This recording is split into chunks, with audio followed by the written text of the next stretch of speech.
Hey guys, it's the WalterFootball.com After Dark Show for June 14, 2024. Going to be talking about some various topics tonight, including the Trevor Lawrence contract that just happened a few hours ago. Calais Campbell also signed with the Dolphins. So we'll break that down. We'll have an update on GameStop with the Roaring Kitty news that you may have heard this afternoon. Also, who to bet in the U.S. Open leading up to day 2. And much more, including the Game of Thrones rewatch. Going to get into all that with my co-host. Before I introduce him, please hit like, subscribe, comment below, share this video. Visit the link in the description for the merch store. As you can see on the screen here, we have a ton of shirts, and I feel like all reasonably priced in this current economy that we have here, all $19 or less for the most part. It's a couple or $20, but yeah, you have November Sloth Month. Rogers, Bucker, Make Football Great Again, Pedo Pete, just in time for the election. I actually ordered all these shirts. I can't wait for them to come. Money Laundering, Biden Pooped His Pants. This is the new one that we just came out. So yeah, you can celebrate our 81-year-old president pooping his pants on stage at the summit. So you could just make that known. Also, I'm pretty close. Actually, I submitted my Lust month T-shirt and my Greed Month T-shirt. So those should be out hopefully by Saturday. So you'll be able to see them then. And at some point tonight, I'm gonna give you a preview of what the Greed T-shirt looks like. It's not quite the final design, but it was something that ChatGPT came up with during a rough draft, and I was cracking up about it because ChatGPT can really screw up sometimes. So you'll be able to see that. I think you guys will get a kick out of it. So I'll show you guys that in a bit. Also, please consider super chats, super stickers. Those are super helpful because we get nothing from YouTube ads. They're pretty terrible. The last time we had a show with no YouTube ads, we had 71 cents, which is, we need 4 of them to buy McDonald's cheeseburger, which is pretty rough. So yeah, we had John Sanders with 4.11 yesterday. We had Slew a couple times recently. We had a new viewer give $20. We had Kevin Kovac $25 worth of super stickers. Germ Degeneron, like, you guys have been so awesome with your contributions, and so just really appreciate it. Also, consider buying my book on Amazon. It is Jerks of the College Years. As Tom can attest, we had some weird people in our building, and I ran into some strange people across campus. Tom, you knew this guy on the bottom right, and you also knew this. You also were aware of the guy in the top middle. Maybe you didn't encounter him, but he was a known player on the Penn State team, and I talked about him at a party. He just lost his mind, and it was a funny story. So it's Jerks of the College Years on Amazon. It's another way to support the show. So otherwise, you guys feel free to comment and ask questions. We'll go through everything as we usually do. Without further ado here, though, Tom, Quacky T is joining us. Tom, how are you? Walter, thanks for having me on as always. It's such a pleasure. And I'll tell you guys what, for those of you that were watching last time I was on, that was Saturday night. Don't say your Uncle Quacky never did anything for you. We had some nice calls here from your boy. We had the Washington Mystics on Sunday, the next day, because we were on Saturday night. And that came through. I tweeted that out as I told you. Hopefully those of you watching got that tweet. And then on the show, what did I tell you? I said, bet the Florida Panthers. I think they're going to win in a sweep or in 5 games, and they're up 3 games to none. So we're looking good on 2 fronts here, Walter. I took the Panthers series spread -1.5. So I mean, it's going to happen unless it goes 7 games. So feeling good about all that. I think you were able to take advantage of some of those too, right? Yeah, I bet the Mystics. Not that I could name a single player on that team, but I saw your tweet. I bet it was like, what is it, plus 14.5. I also bet the money line, and it looked like the money line had a chance. They were up by like 3 in the second quarter. At some point, it was tied at halftime, and I saw you tweet out that there was some officiating mishaps in the second half that may have cost them the win. Unfortunately, I didn't get to watch. I was not that I would have watched anyway, but I was down the shore with my family. As I said, on Saturday we were going to the beach. The next day, and we were down there, and it was an interesting day. I've a lot to write about, of course. So I'm going to get to that in Jerks of the Week eventually. But yeah, I was monitoring the score. I'm like, man, this money line has a shot. It was like plus 820. which would have been a great payout. Fortunately, it didn't hit, but yeah, we got the spread though, so it was a nice day overall. Here's what I've decided now. Okay. It seemed like you were maybe open to the idea of you watching the WNBA game for my birthday this year. And I know what game. It doesn't even have to be like a live game.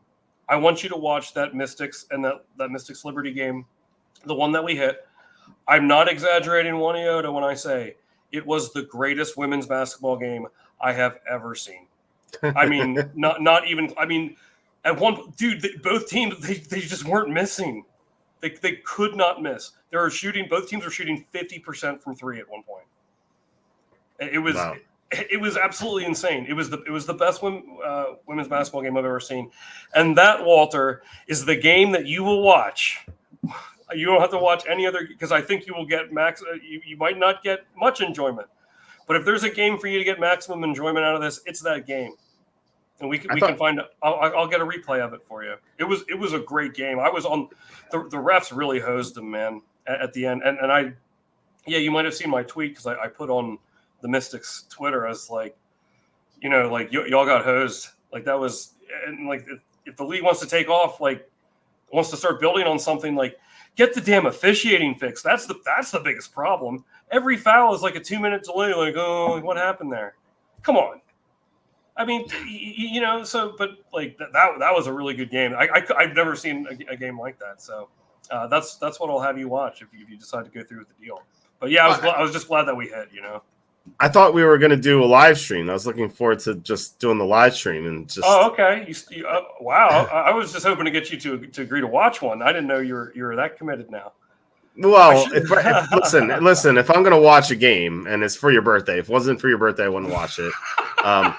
If I'm going to watch a game, it's going to have to be live stream. So like I can ease the pain and just like know that I'm not wasting my time here. Yeah, we can talk in the background and whatnot. Right. I don't have to like fully pay attention or anything. It could be at least bearable. So that like when I say I was looking forward to it, that's like I'm looking forward to not being horrible.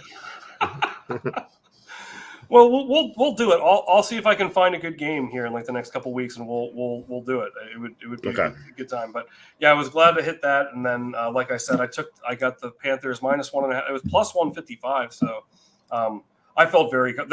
This Panthers team, like I said before, they're far and away the best team this year. So glad it's nice to be right sometimes, Yeah, no, you've been hot lately with your calls, and we got Scotty Scheffler right last week, so that was a nice one, getting him at like +370 or so, whatever it was, or +360. Yeah. He's behind this week, but we'll see if we can salvage a bet or something with him. Yeah, well, you said he's behind, but it seems like I didn't get a chance to actually watch any of it. I was just following on the app. But it's like you weren't kidding when you said this isn't going to be a birdie fest. Like, some of those are like mini golf scores. Some of these tournaments, it's like -19, -20s every now and then you see that. But this, like the cut might be like +3 or 4. So, really, like he's maybe not as far behind as it might seem, maybe, or I don't know, maybe I'm wrong. What's the leader at? Rory McIlroy is tied with Patrick Cantlay at -5. Ludwig Oberg at -4, and then you have DeChambeau and Matthew Pavon at -3, and Tyrrell Hatton, Tony Finau, and Akshay Bhatia 2 under. So there are currently only 15 guys on the par, which is way better than it was last time. Last time they played this tournament. Oh, really? Last time they played this tournament in 2014, there's one person under par in the whole tournament. That was good old Marty Keimer who Keimer did it. Yeah, Marty Keimer, I wonder how he's doing. He's even par right now. He's trying to repeat as defending champion, Marty Keimer. So he's doing okay. So you have all these scores. You have so many par. I don't know if you can see on the screen, but Sam Bairstow's 14 over. But like a real player, Victor Hovland, who won the FedEx playoff last year, he's 8 over.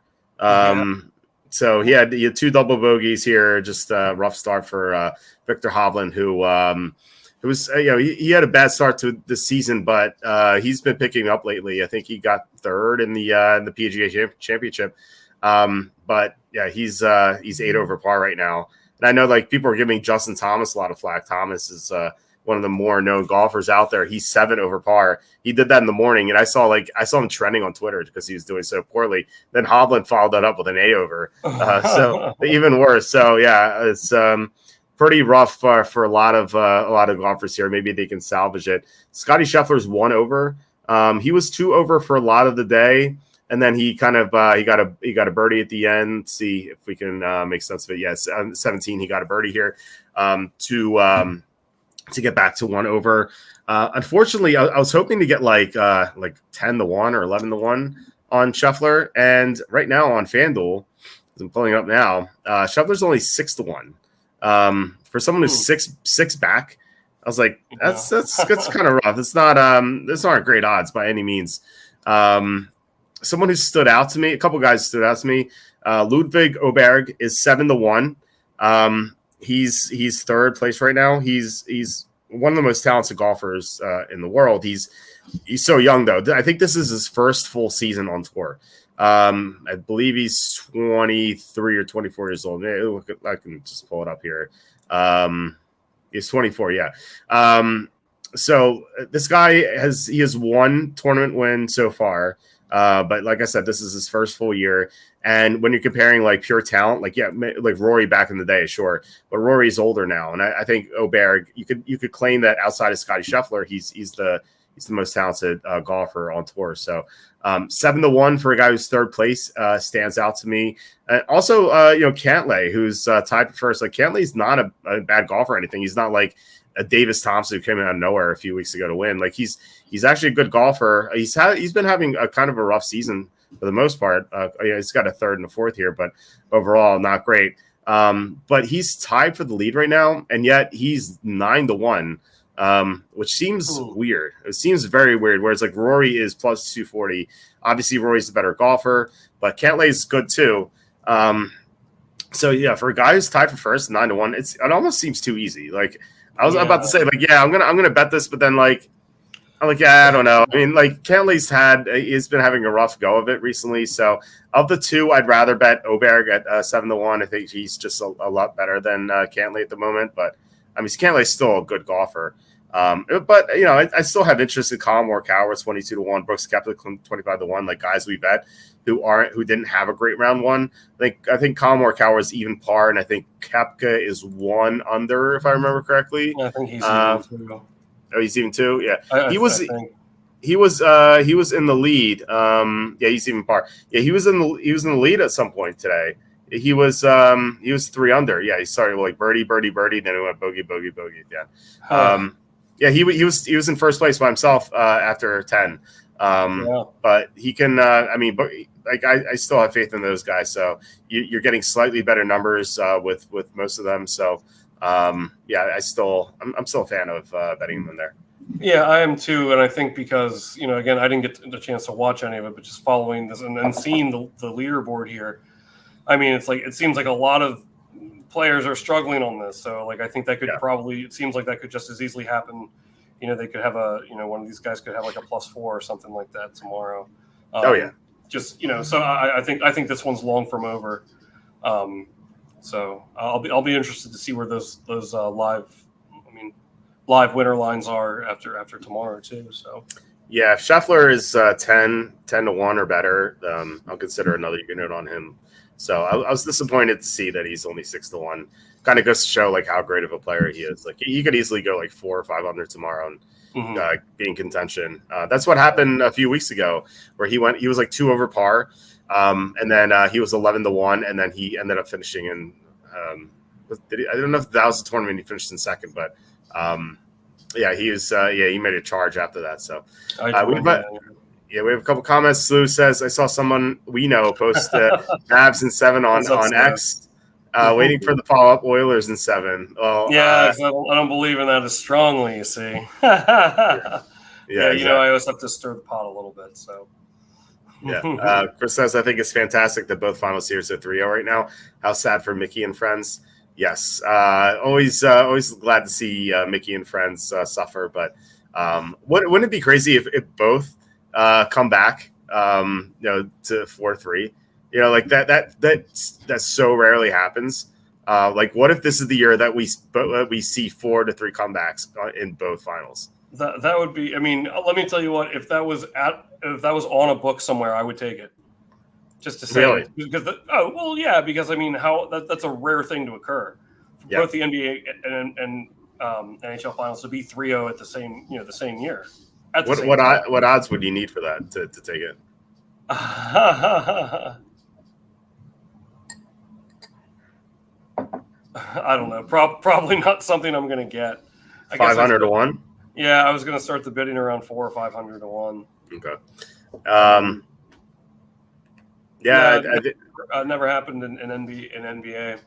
LeBron versus Golden State was 3-1 there, Cinder. Sorry, I didn't mean to skip over. I just saw that come up.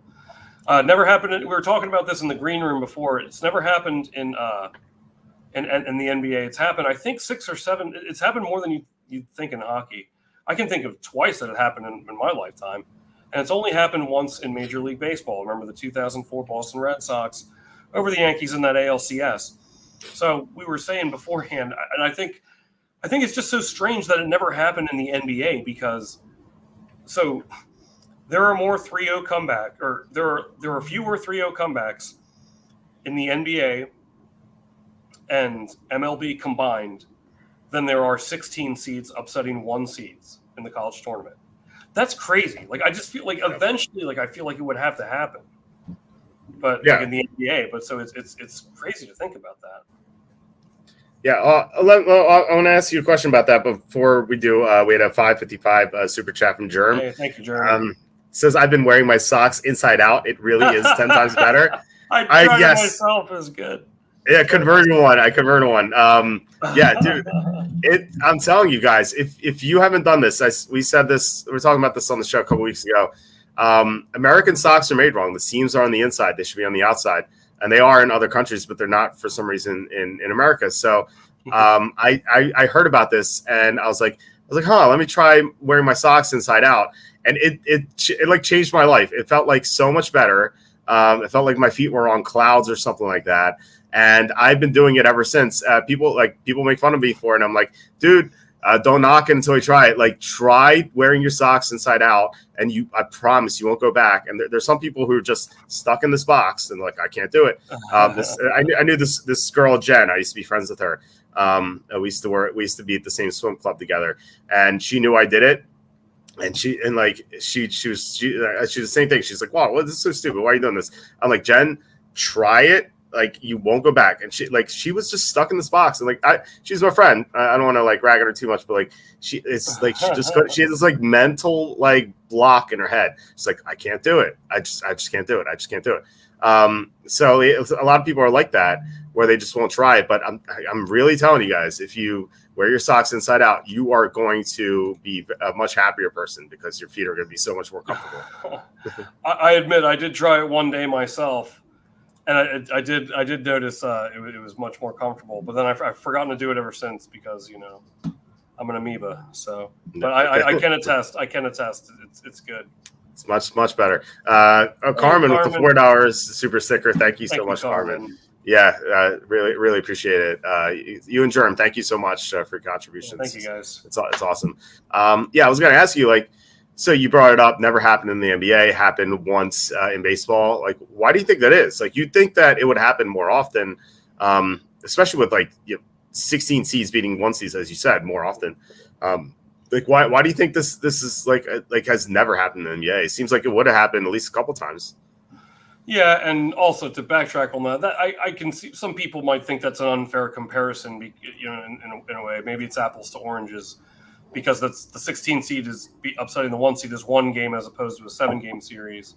So I suppose it is apples to oranges a bit, but still, you always kind of look at the 16 upsetting the 1 to be like the most improbable, and that's happened more times than this. I don't know, and I think I did look this up at one point too. There was only a small amount of times where it went. I mean, we almost saw it happen for the first time last year with the Heat over against the Celtics. They won the first 3 games, and then it went to Game 7. That the series playing out like that, I want to say has happened. Like, you can count it on 2 hands. where it's like 3-0 and then they tie it, but then the team that won the first 3 wins Game 7.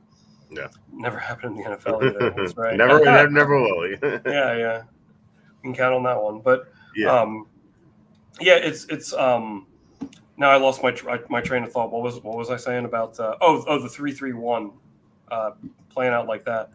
Yeah, because I remember I took the Heat money line in Game 7 last year. No one, because remember Derek White hit that like last second tip in. He came flying out of nowhere to win Game 6. Yeah, and everyone was like, "Oh, they probably were the better team all along anyway." And that now that was like a huge momentum builder. I said, Well, Tatum rolled his ankle on like the first minute of the game. I remember that. Yeah. That was such a deciding factor. And it was nice that Tatum, even though we got Dallas in the spread wrong in Game 3, we at least got Tatum over points. So it's weird. We're 0-3 with sides in the finals, but we're 3-0 on player props. So I guess it could be better, but could be worse, I suppose. Just really frustrating because like Game 2 we had Dallas +6, they lost by 7, and then in Game 3 Dallas almost came back, and then Luka fouled out. Like it feels like those 2 games could have gone differently. Obviously they didn't, but we'll see about Game 4. It's tomorrow. Actually, it's past midnight, so I guess later today. I'm thinking I'm taking Dallas in Game 4. It's not final, but it's so difficult to close out a series on the road against a good team. And Boston, we've seen them slack off before, and kind of expecting that in Game 2 and Game 3. We didn't see that, but generally when a team goes on the road for multiple games and they win one of those games, like they tend to take the next game lightly because they've accomplished their mission, knowing that they've won at least one on the road. So I could see Boston kind of slacking off a little bit in Game 4, and like if Dallas like shows like any effort at all, I think they're going to win at least one game this series. Like I'd still be shocked if it's a sweep. It doesn't feel like these teams are that radically different in talent. Yeah, I definitely agree with that too, and I really thought that Dallas had a chance. I mean, I really thought this was going to be a better series, but I don't know. I think because we were talking about this beforehand, the way that they lost Game 3, my hesitation there is that I think that could have taken the wind out of their sails a little more than a typical close loss because Luka fouled out. I mean, this is a big game with one of your biggest stars. Like, are you really gonna?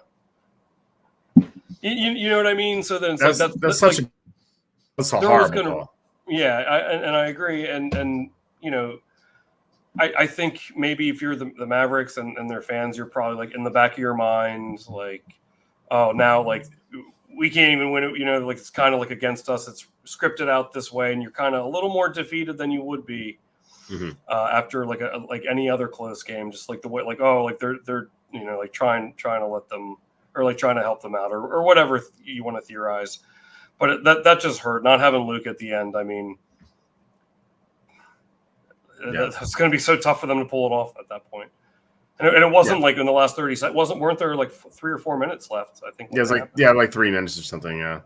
Yeah, that's huge. It was such a crucial part of the game, and it's like all was lost after that. So. I couldn't believe the call because like he just got his 5th, and then like right away it was the 6th, and like the announcer like Lucas fouled out, and I'm like and then they said they're gonna challenge it, and then they showed the replay, and like the Boston players like pushing off with his arm. I'm like, oh, they're gonna reverse this. They can't foul out Luka.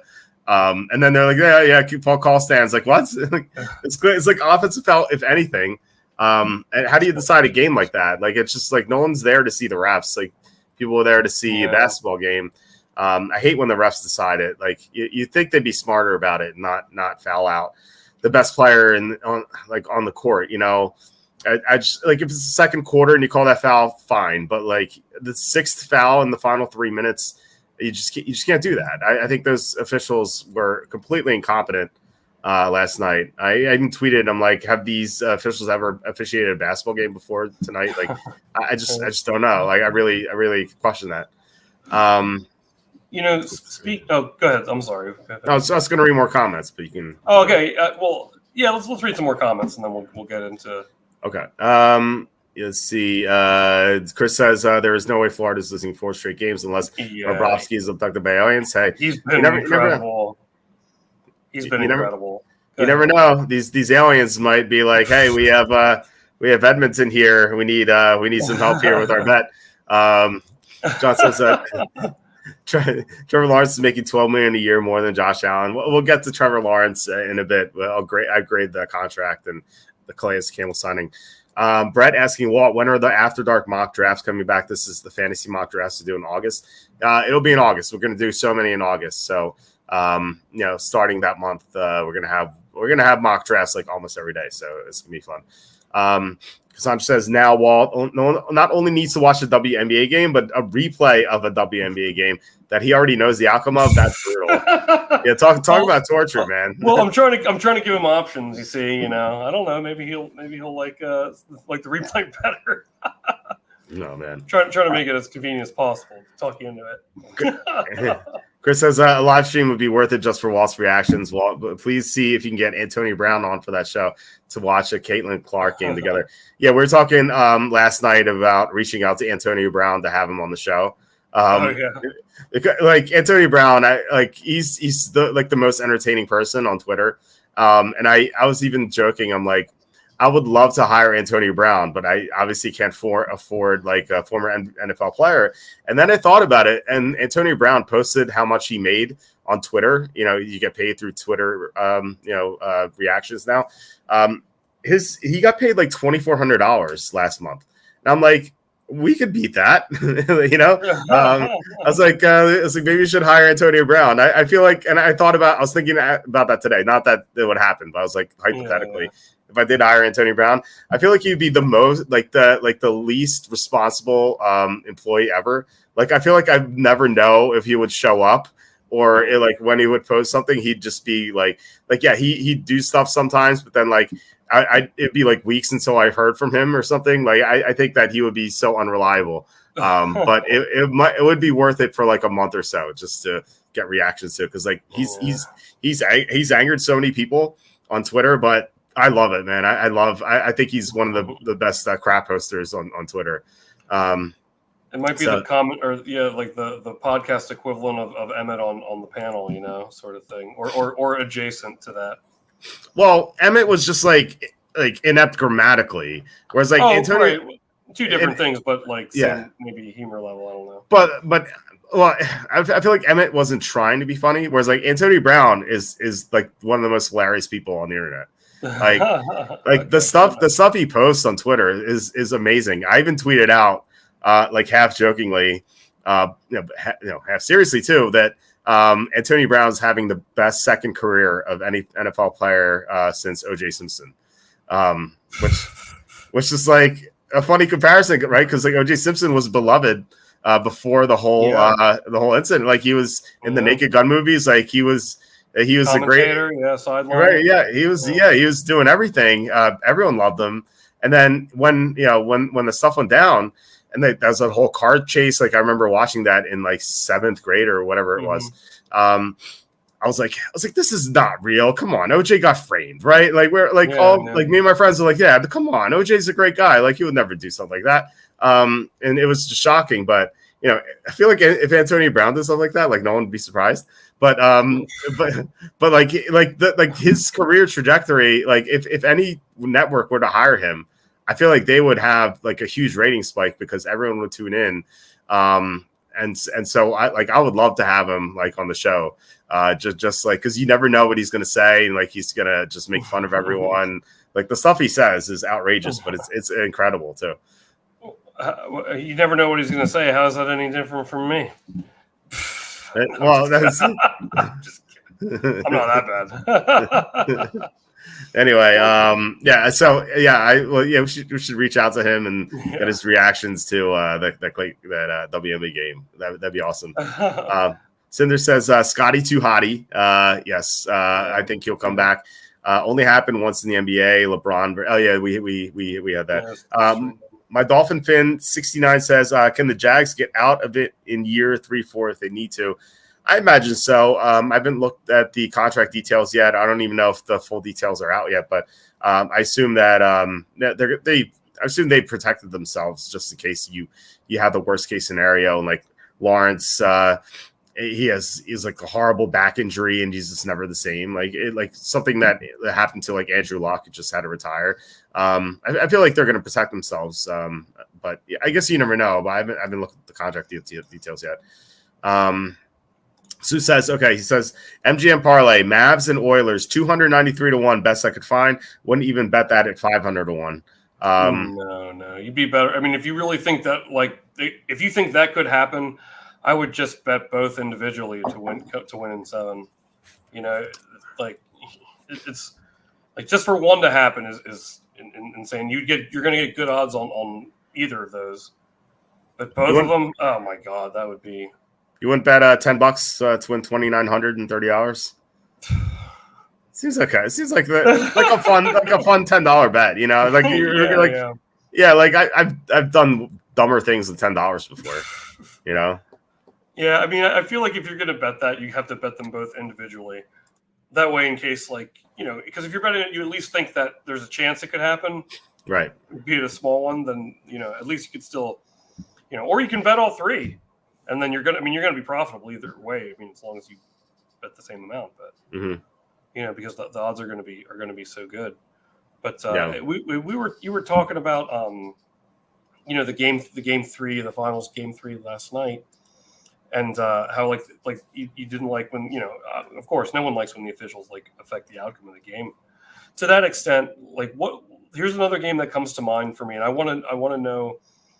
How you where you weigh in on this with the Eagles Chiefs Super Bowl just a couple seasons ago, you know, because, and of course, like us living around like Philadelphia, you know, or being from around that area or familiar with it, at least in my case, but people were freaking out, you know, like, how could you end the game, you know, with the holding, and then the Chiefs had an easy field goal to win the Super Bowl.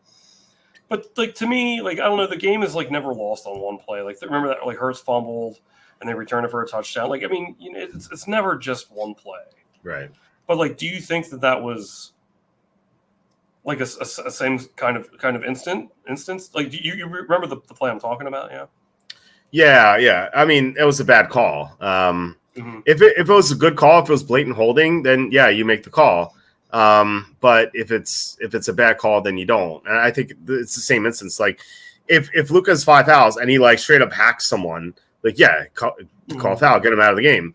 But like, yeah, if it's a marginal, yeah, right. If it's ticky tack and like you don't know, it could be offensive foul with the Boston player shoving him. Then you don't make the call, especially with the replay. Like, if you're acting in real time and you know these guys move super fast, it's hard to make the call. And luckily, we have replay to fix that. And like I said, once it went to replay, I'm like, oh, there's no way they're going to foul him out, and they did. And like the fact that you have replay on that, I think that makes it much worse because in the NFL, like they experimented with the pass interference. That wasn't even pass interference; it was defensive holding. So like it's different in NBA because and it's worse because they had the luxury of replaying it where. In the NFL, it was real time. Like they had to make the call like right away. And you know, if it was a blatant hold and they didn't call it, like they would have gotten crap the other way. So it's tough. It's really difficult to be an NFL official sometimes, especially when you're calling plays that aren't eligible for replay review. But yeah, so that's why I think the NBA that example is much worse than the NBA because they had the luxury of instant replay. Right. I guess another one that comes to mind too is remember the Saints and Rams NFC Championship game. Oh yeah, with that pass interference that was really insane. I mean, that's everyone knew it. There's really no argument again. Have you ever heard anyone try to argue like against it? Like, oh no, it kind of wasn't. I've never heard anyone say that. No, it was such an obvious call, and the Saints got screwed. And where would that have put them? Was that like the 10-yard line, or would it have been like goal to go? Yeah, it was in the red zone, somewhere in the red zone. So, yeah, it was such a blatant call. Gave the Rams the NFC Championship victory, and yeah, it's a shame that it went that way because we had such a I wouldn't say like a boring Super Bowl because it was close, but it's such like an uneventful like. Yeah, it wasn't like a memorable Super Bowl because like it was just like dreadful offense. Yeah, like my main memory from that game is Jared Goff forgetting the snap count, his own snap count.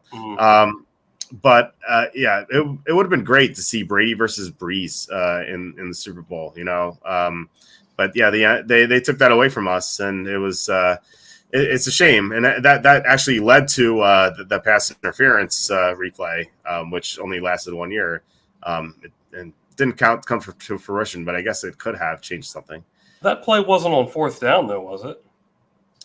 I don't know. I don't remember clearly, but I don't think it was. No. So yeah, I don't know, but no, but I mean, like Oh, it still should have been called. I'm just trying. Yeah. I can't even think of the circumstances now. Yeah.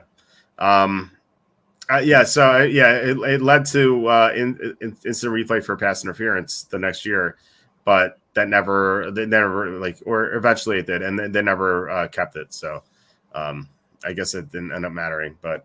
Yeah, John says 4 teams in NBA history have come back from 3-0 to make it 3-3. All lost Game 7. Only 4 of them. Okay, I thought it was like maybe a couple more, but well, good. That's good investigative work there, John. Thank you. Yeah. Chris says I wouldn't be surprised to see Boston bring less than their A game, as they may prefer to win the championship game at home. Yeah, I don't think we're going to see their A game. The question is if we're going to see Dallas's A game. Like, are they going to show up thinking they still have a chance, or are they just going to be like, oh, we're cooked? I don't know what their mentality is, but if they do bring their A game, I think the Mavericks win Game 4, and then they probably lose Game 5. And then Chris says, well, let's not all forget the nice movies the late, great Jim Brown was in. Asking him about his appearance in Mars Attacks is one of my favorite stories. Jim Brown in Mars Attacks. Mars Attacks is great.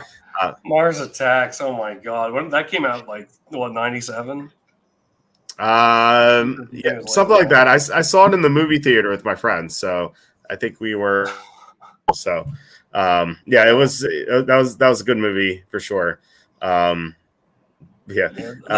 marketing for that, I'm not even sure if I've ever seen it the whole way through, but it's like the market, like the way they designed the aliens. It's like you reckon, I feel like most people would recognize, would remember what they were from, to this day.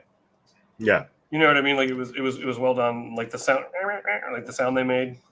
Yes, it was very memorable too. Oh, I guess now we have the Minions that do something.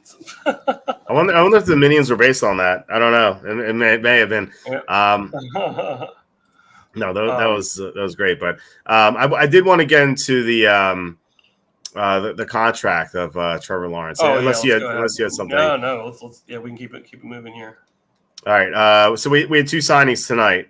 Trevor Lawrence, 5 years, $275 million, $200 million guaranteed. I've seen such different reactions to this on Twitter, where it's some people are like, this is such a major overpay. Trevor Lawrence sucks. Compared to this money, and then some people are like, oh, this is a steal. I think it's somewhere in between. These bipolar reactions. Whereas, it does seem like a lot of money right now because Lawrence has 1 playoff win. He's only been to the playoffs in 1 season out of 3. But then again, you think about it, his rookie year is ruined by Urban Meyer, and then last season they were 8-3, and then they only won 1 game down the stretch because Lawrence is suffering a new injury every single week. So they easily could have been in the playoffs last year, and I think that we might look at this differently if that were the case. Lawrence is obviously super talented. He was the first pick in the draft for a reason, and he has a bright future ahead of him. And I think what if this is the year the Jaguars take the next step and make it run to the Super Bowl? It's certainly possible. And then we're going to look at this contract thinking, okay, yeah, it's definitely worth it because Lawrence has such amazing upside for the future. Now, maybe he'll never win. I don't know. Maybe he'll be like Justin Herbert.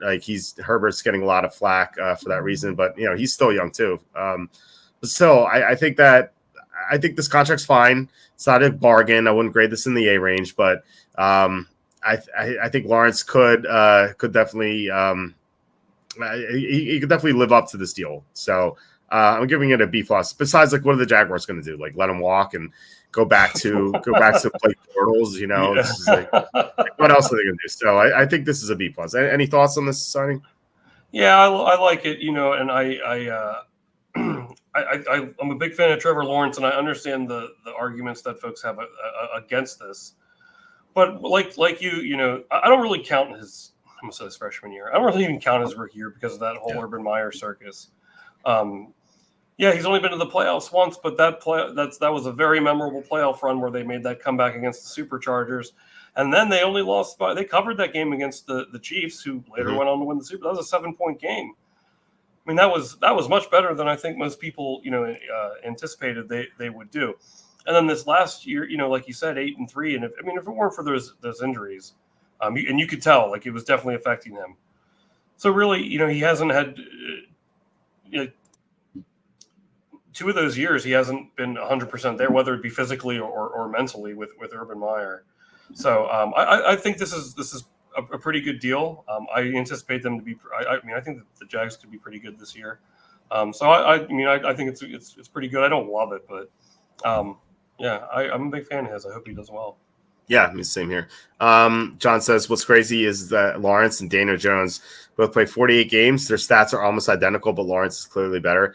Yeah, what I would do, I would take out their Lawrence's rookie year, like what Tom was talking about, how like Urban Meyer just like ruined his season. So like if you take out Lawrence's first, so however many games he played his rookie year, 16 or was that a 16-game season? I think it was. And then take out Daniel Jones's first 16 games, like compare the next 32. Like I think you'll see that Lawrence's his stats are much better. So yeah, and that's a really good point. And I think like to just like reiterate too, like how toxic like that. I hate to use that word, but it's such a cliche term now. But how bad that locker room was. I mean, didn't like the team like laugh Urban Meyer like out of the room like and stuff before? It's like how are you going to get like as a rookie quarterback, like whether you're the number 1 pick or not? Yeah. How are you gonna get like an entire locker room who thinks the coach is a joke to like get on the same page with you, Walt? Like in your first season, like you're brand new at this. It's incredibly tough. Yeah, it's incredibly tough. So though I will say, what? Like that was all the like the gaffes of that Urban Meyer era, if you want to even call it that. They were so like. They're so outrageous it almost seemed intentional. Like, how could you? Yeah. Like, if you're like, yo, Tom, like, we're gonna let you coach an NFL team. Like think of ways you could like really mess it up. Like I wouldn't. Were you shocked that Urban Meyer was that bad? Like, I didn't expect him to do well because there's been such a negative track record of college coaches coming into the pros without any NFL experience. That like I thought it was going to fail. Like I thought it was a terrible hire, but I didn't think it was gonna be that bad. Like, like less than a year in, he's gone because, not only is he awful, but he like doesn't even take the trip home with the team and instead he goes to a bar and gets lap dances. It's like what a weird situation that was. It was appalling how bad it was. Yeah, it really was. And remember who was their kicker? Remember the kicker was stretching during practice and he like kicked him and like pushed him over. He kicked the kicker. Yeah, he's like, I'm the head ball coach. I'll do whatever I want. Yeah, it's like what was that? Yeah, I know it's so strange. Like, but I will say, with all of that said, now I watched that Florida Gators documentary, Untold. I know you haven't watched it, but it's on Netflix. It's a 4-part series. It's the Tebow era in Brandon Spikes and Urban Meyer as the coach. It goes through like their time there in 4 episodes. It's a really well done. It's called Swamp Kings. If you haven't seen it, I binge watched all 4 episodes in one sitting. It was really good. So with all that said, after watching that documentary, I do have hang on one second. I have an ad playing over here.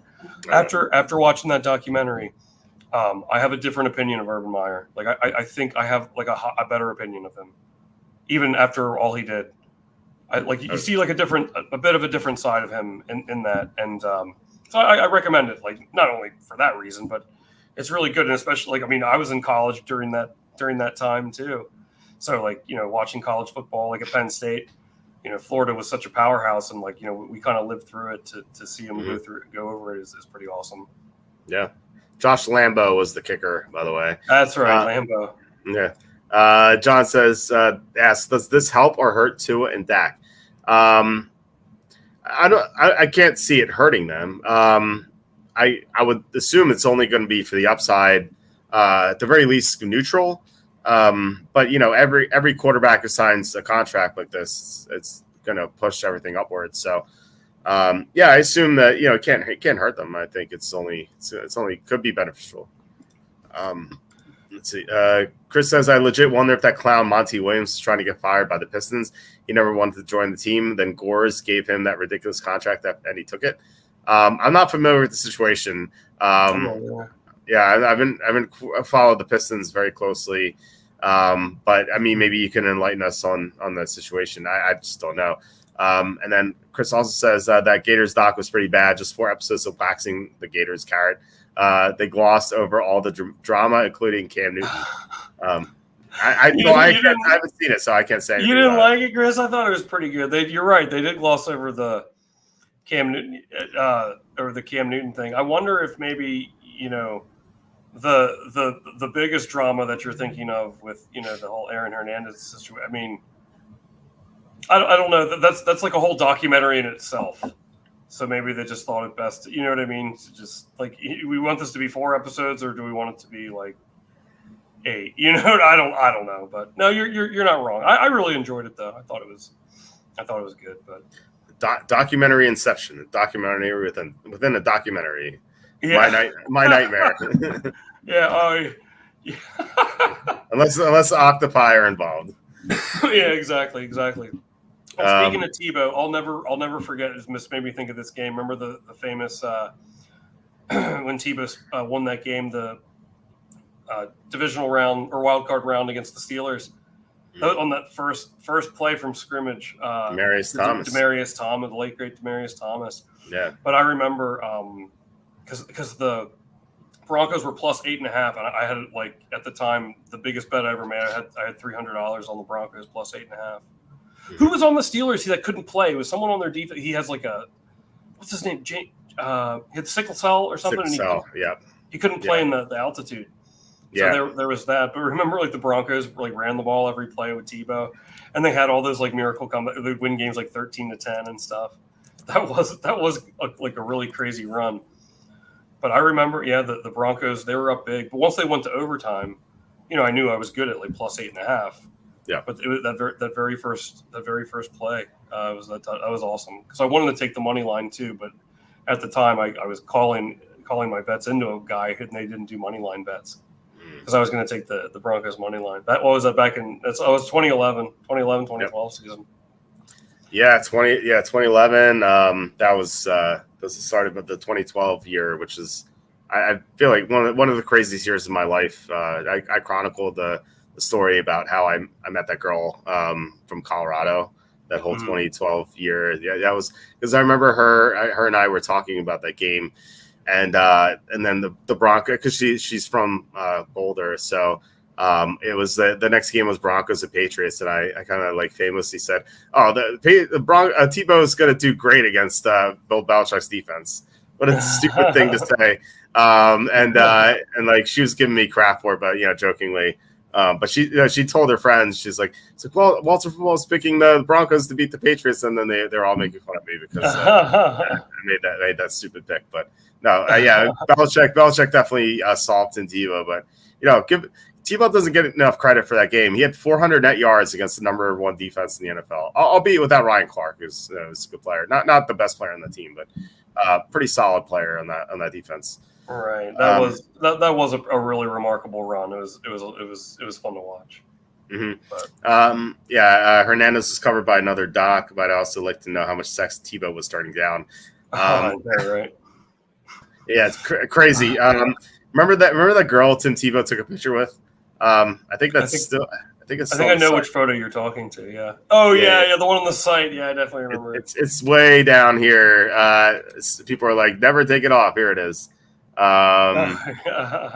Tebow girl. She was called the Tebow girl. And everyone's like, oh, is that Tebow's girlfriend? No, it was just some girl. She's like, I want to take a picture with Tim Tebow, and so she got famous for Wow, But that's an OG picture, man. That's been up there for like yeah, for like at least 15 years, I think. I know some people who read the site, and a few of them were like, "Walt, never take that picture down, please." So like fine, I'll leave it up. It's always up there if you want to see it. That's awesome. Just That's scroll awesome. down a little bit. Jeez, I haven't thought of that. I haven't seen that picture in a long time, but yeah, it was a staple. Oh, that used to be a headliner. Yep. Yeah, A it used to be headliner near picture. the top all the time. Yeah. Yeah, man, that was at least 15 years ago, at least. Yeah, I mean, he was in college, so it was 2009. Yeah. Wow. Yeah. Whew, time goes quickly. Yeah, Right. time flies by. That 2012 year I was talking about was 12 years ago now. Like where did the time go? Just God. Yeah. 20. What the year the Ravens beat the 49ers? Yeah. What do you think about? Do you have any thought on the blackout? Like, do you have any theory on that? Remember that? No. Do you think that there was like planned by the NFL, like any legs at all to that? No, I just think the city screwed up. Which city was it in? I can't remember. It's New Orleans. Because that girl I was dating, she went to Tulane, so she was down there. Okay. So yeah, no, I think the city just screwed up. Like New Orleans was never really fully recovered from Katrina. When I went down there to visit her in Tulane, like there's so many potholes on the road. Like the street signs are still missing. Like I didn't know where I was going. This is before, maybe like the beginning of Google Maps. I didn't have a smartphone yet, so like I was like printing out like directions on MapQuest and stuff, and like I couldn't find where I was going because there were no street signs. I was like, wait, where? God. I was like, where's I'm making up street sign. Where's Main Street? Where's Main Street? I can't find it. Like, is this it? There's no street sign. Like, where am I going? Like, what a nightmare that was. Dude, that's horrible. I don't think I would have found my way. No, I got so lost down there. Luckily, she was there to help me. But we're still driving around like the downtown area, where I was staying. She didn't know that part. She knew like where her campus was, but like the downtown area, just even like the main streets didn't, like a lot of them didn't even have street signs. So that was it was a nightmare. So yeah, my point is that like New Orleans has never recovered from Katrina. That was less than 10 years ago at that point. So I just think that the power outage was on them. I don't think the NFL staged it or anything. Oh, right. Yeah, I never really like bought into like any of that theory. But let me tell you one, and you guys are gonna probably balk at this for sure because I did it first too. I saw this video on YouTube. I watched it many times, and it's titled something like, "Did Bill Belichick throw the Super Bowl against the Eagles?" I think I might have told you about this before. Mm-hmm. Yeah, it sounds absolutely ridiculous, but there definitely was like some strange stuff going on there because like Belichick was pissed that they traded Garoppolo. He wanted to trade Brady, and they like how he can be like I'm speculating here, of course, to some extent, but like they say like he got mad at that, and like what do you think? Like the biggest piece, like the biggest question mark in this is the Malcolm Butler thing. Why did they bench him? He played like 95% of the defensive snaps, but you never really, because I remember looking and maybe I just didn't look hard enough. You can never get really like find like a straight answer as to why he did it. And I've heard like some murmurs that like I've heard like he violated a team rule or something the night before, but I never saw what it was. So I read somewhere else that like I think he like mouthed off to his son, Belichick's son, or something like that. Steve Belichick, yeah, but like that just doesn't make any sense. Yeah, I mean, he violated some team rule. He had to have. It never came out. No one knows for sure. But I imagine it was something like that. I don't know why they never came out with it, but I'm sure it will someday. Like one day when Belichick's like done coaching for good, like maybe he'll say it, or maybe Malcolm Butler will come out and say it. Like who knows? I'm sure the truth will come out eventually. But yeah, it's kind of weird that it hasn't yet. But I imagine it's something like that. Stuff happens. I was on my swim team. I was when I was a captain my senior year. We had like our main relay. Our freestyler got suspended for our biggest meet of the year. And this guy Noah, he's a good kid. He was a sophomore at the time, I think.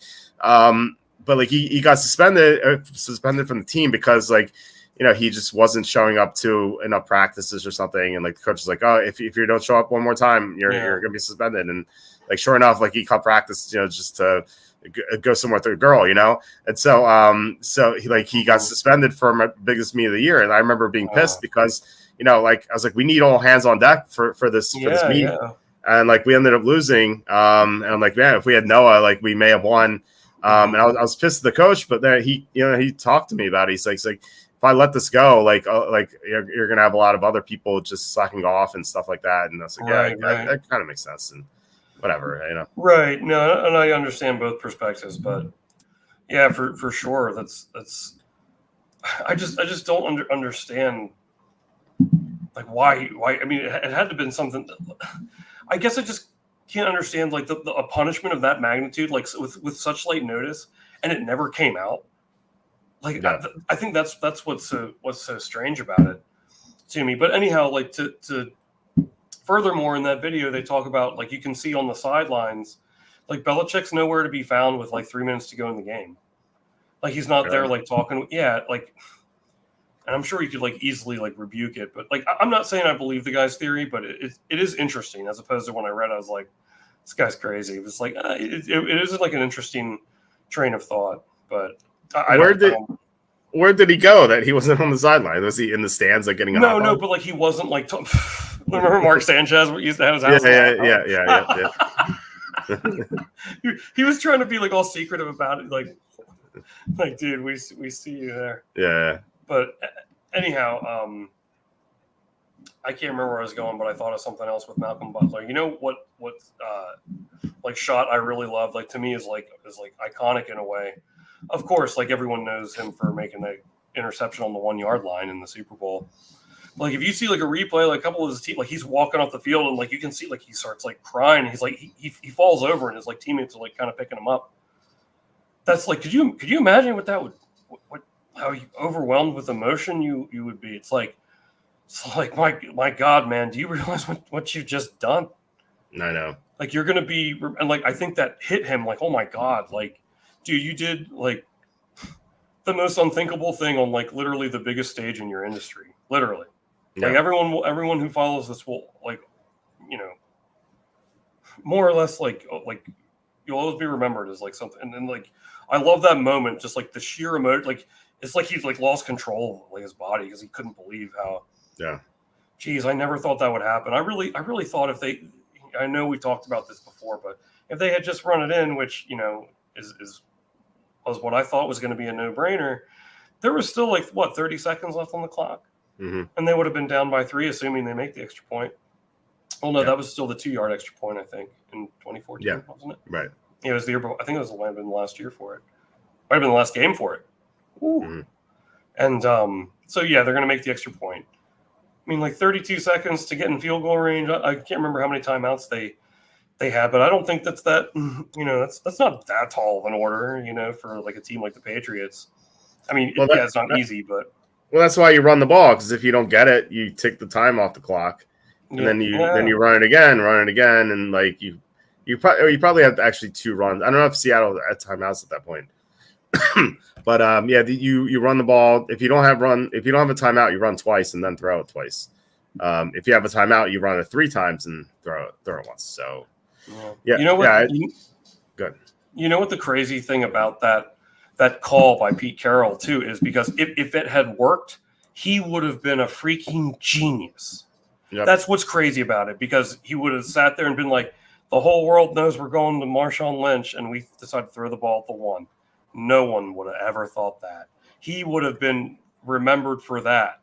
Like, isn't that crazy? Like, maybe he just thought no matter what, it might be remembered like on some level. Well, I don't think like throwing the ball there is crazy. I think throwing the ball into traffic on first down is crazy. But like when they had the ball there and they didn't snap yet, I'm like, what I would do is I would play action, I'd bootleg right. And if something's there, if Russell can run into the end zone, sure. If there's a throw, sure. If there's nothing, just throw it away. Just go for second down and then run on second down. and then either run on third down to throw, and then fourth down you're throwing probably. That's how I would approach it. Like, this is not like hindsight's 50-50. This is like this is like ahead of time. This is like that was my plan. That's what I would have done. So I think like just throwing it to like into the middle of the field where like there's 8 players and like someone can intercept it. Like, that's insane. Well, like, but what I and your point's taken, and I think that would be a good plan too. But like, how many people in the world like watching that game do you think thought, oh, they're going to throw it here? Like, everyone thought, and I guess when I say everyone, I mean virtually everyone. Right. You know, there's this. I saw this clip years ago where it's like there's like a Super Bowl party. There's like 10 people. Like, it's the camera's like filming them on the couch. You can't see the TV screen, but it's just them, the reaction, and like they're down to 1 and they're like freaking out, and you see them going beast mode, like, and all of a sudden they're like beast. Like, their faces fall off, man. That's what my reaction was. I mean, I had a bet on Seattle in the game, and it was disappointing to see that happen. That was the by the way, that was the Jerry Jackson Super Bowl, where remember Jerry Jackson was one of the trolls on Facebook that I had. He went crazy like trolling me over that game, and then like someone quickly found out that his profile on Facebook was that his photo photoshopped onto a bodybuilder's body. So like people like found that out. They're like, wait, this is someone else's body that you photoshopped your head on. And then like he quickly went away after that. We wouldn't expect any less from Jerry Johnson. Jerry Jackson. And Jerry Jackson. And then Ross Avila after that. Ross Avila. Oh yeah, Ross. Shout out to Ross Avila, who was the guy's a freaking legend, bro. Man, how many years did that go on for? You told me. I remember. Couple of years, and then I had like in 2019 he just stopped posting, and I posted like fake reactions with him, where like I just had him like send me fake. I just like I changed it in like Photoshop.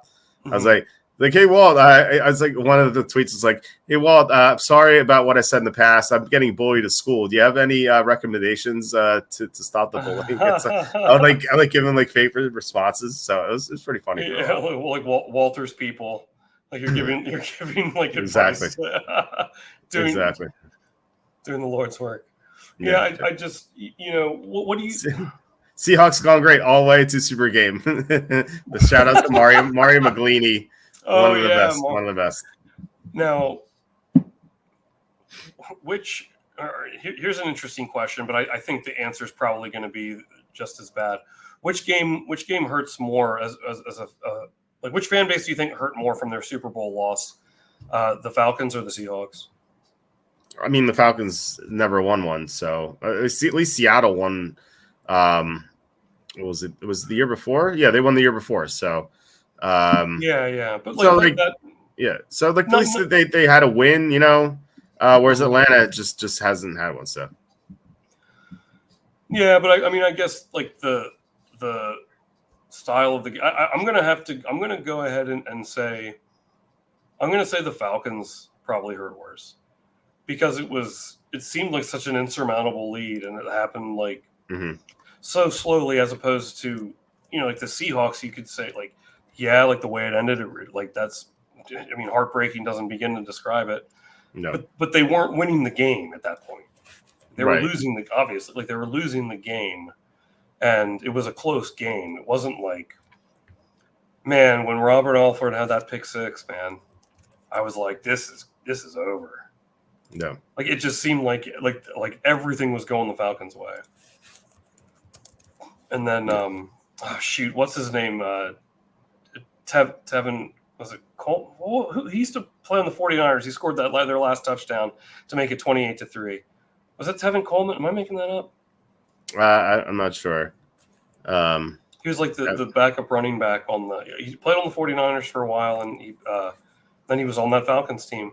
Yes, I think it was Mario Maglini. Yeah. Yeah, Mario Maglini. Here we go. Maglini. Seahawks gonna win versus Eagle. Ruskell Wilkins, best QB. McNabb now will have chance. No chance. That's awesome.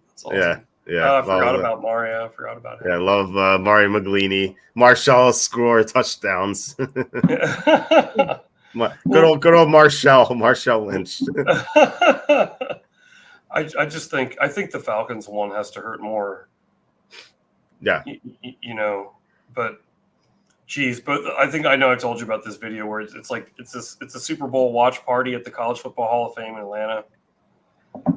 At to see the whole, it's like this. They probably paid a decent amount to get in this party, and they're watching it on a big screen. And everyone's like, "Let's go!" It's deafening loud. Everyone's freaking out. Yeah, and we all know what happens, man. It goes from we know the outcome of the game. It goes from Mardi Gras to freaking funeral in a matter of hours. It's really something to behold. It's like a 10-minute video. If you just YouTube search Atlanta Falcons Super Bowl party, it's the second one. It's really horrible.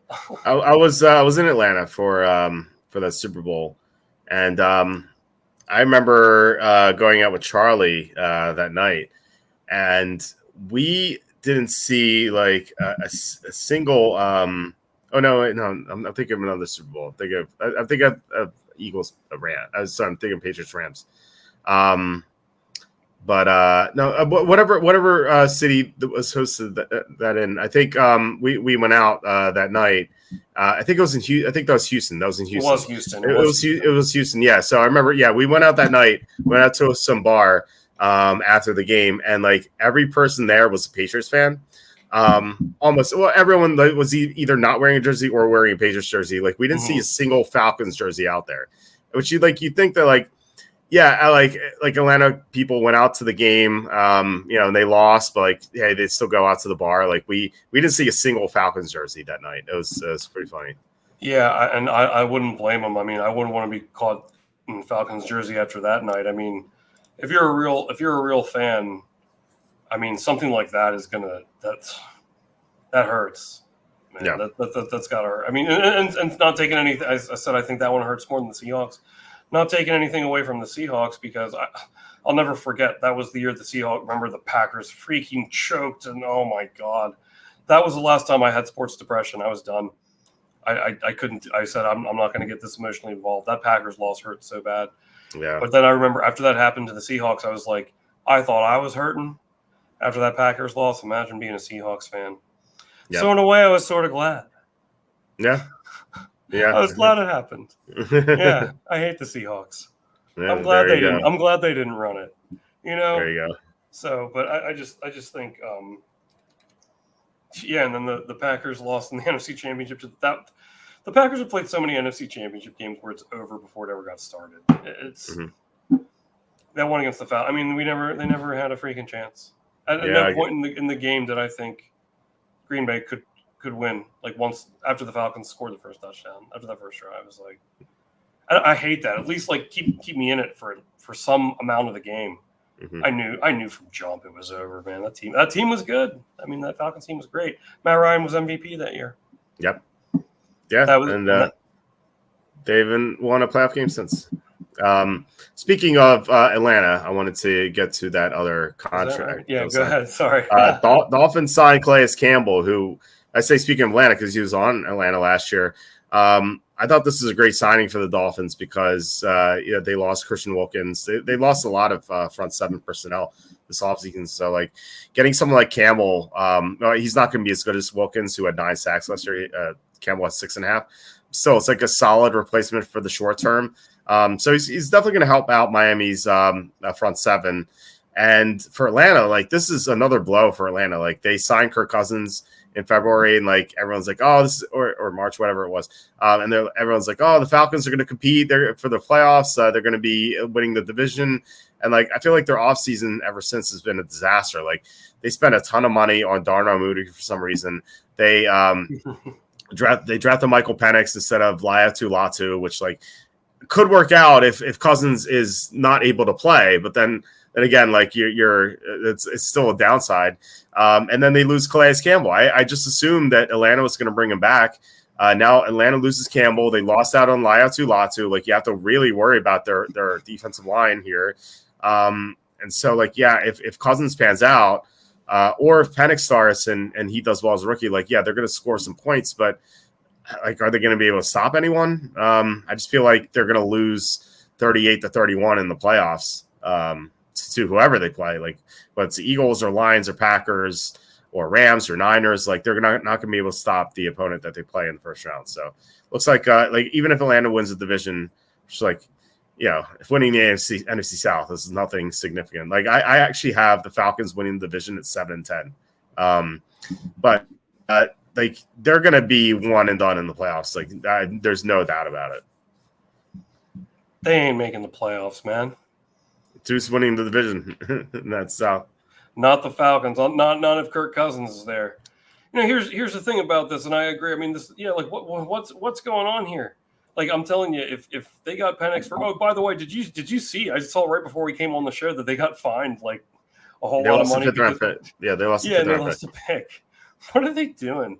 This just seems like here's the other thing. Yeah, like I know, like basically, like their offense last year was missing like a quarterback, right? Yeah. But it's like, why? Like I feel like Kirk Cousins was. I think he's better than Jay Cutler, but he was like the Jay Cutler. Like he was just kind of like the punching bag of like the quarterbacks in the NFL. Like, oh, he sucks in prime time, and like he'll do like all right, but everyone like a lot of people love to hate on him. And all of a sudden he goes to the Falcons, like, oh, they're going to be great. It's like, wait a second, weren't you just a second ago saying like the opposite? So I don't understand like why people it's an upgrade, but I just don't think that this is going to be like. I think this could turn into Russell Wilson going to the Broncos, man. I do, and I think like another team could maybe sneak in there. Do I think like they'll probably win the division? Like, well, I don't know, because it's the Falcons, and now they have they had some opportunities to cover up the liabilities that they now have on defense, especially after, you know what I mean? Like they could have drafted Latu. Like what is their plan here? It just doesn't seem like they have it all together right now. From an outsider's perspective, I mean, what the hell do I know? Well, I mean, on the internet, but go ahead. If you say who's not winning if you say they're not winning the division, like give us the divisional winner there. Panthers. Give me the Panthers. Okay, good. I don't know if I take that, but I'm just saying I don't know that. I guess what I'm trying to say is like Falcons win the division. I don't know that that's like a lead pipe cinch lock there. I mean, I don't believe in any locks, but there's lock adjacent. I don't know. It's definitely not a lock. I'm going 7-10, but winning the division. That's how bad the division is. With Cousins, I don't think it's fair to make that statement. I think that like Cousins got a lot of flack, but not for his talent. I think because of the contract he signed, it was fully guaranteed. Like it's the first fully guaranteed contract that was out there, and like what the Vikings were paying him, like they couldn't keep on their talent, and so they had to get rid of some of their talent, and like that's why they declined. Whereas like if Cousins signed a contract that was like worth his talent level, then it would allow the Vikings to keep some of their talent, and they would have been better with him. But he was coming off his best year until he tore his Achilles last year. I think the issue with him is he's healthy. He's 36. He's coming off a torn Achilles. There's a chance that he's not going to be 100% this year. Mm-hmm. And that was my theory about why they drafted Michael Penix. Is like they saw him throw and they're like, oh crap, like this guy's not going to be good because he's still injured. Like that's the only way that pick made sense. So if he's not 100%, then yeah, sure, the Falcons are going to be right back where they started, except they have a rookie quarterback who you would assume is going to be better than the two guys that they had last year. But if Cousins is at least like 90% of what he was last year, I think they're easily going to win the division just because the division sucks. Like the Buccaneers are a joke. Like they won so many games luckily last year. They lost their coordinator. So Baker Mayfield's going to be worse. Mike Evans is now in his 30s. I think the Buccaneers are going to decline. The Saints are horrible. They're losing talent all the time. They really have nothing going on. And the Panthers, they're the wild card. Like they could win 6 or 7 games and win the division. I don't think they're going to win 8 or 9, but they will be improved this year for sure. So like they're the only team besides the Falcons that got better this offseason, the Panthers. So we'll see what happens with them. There's a chance Bryce Young could just be just sunk cost, just unsalvageable.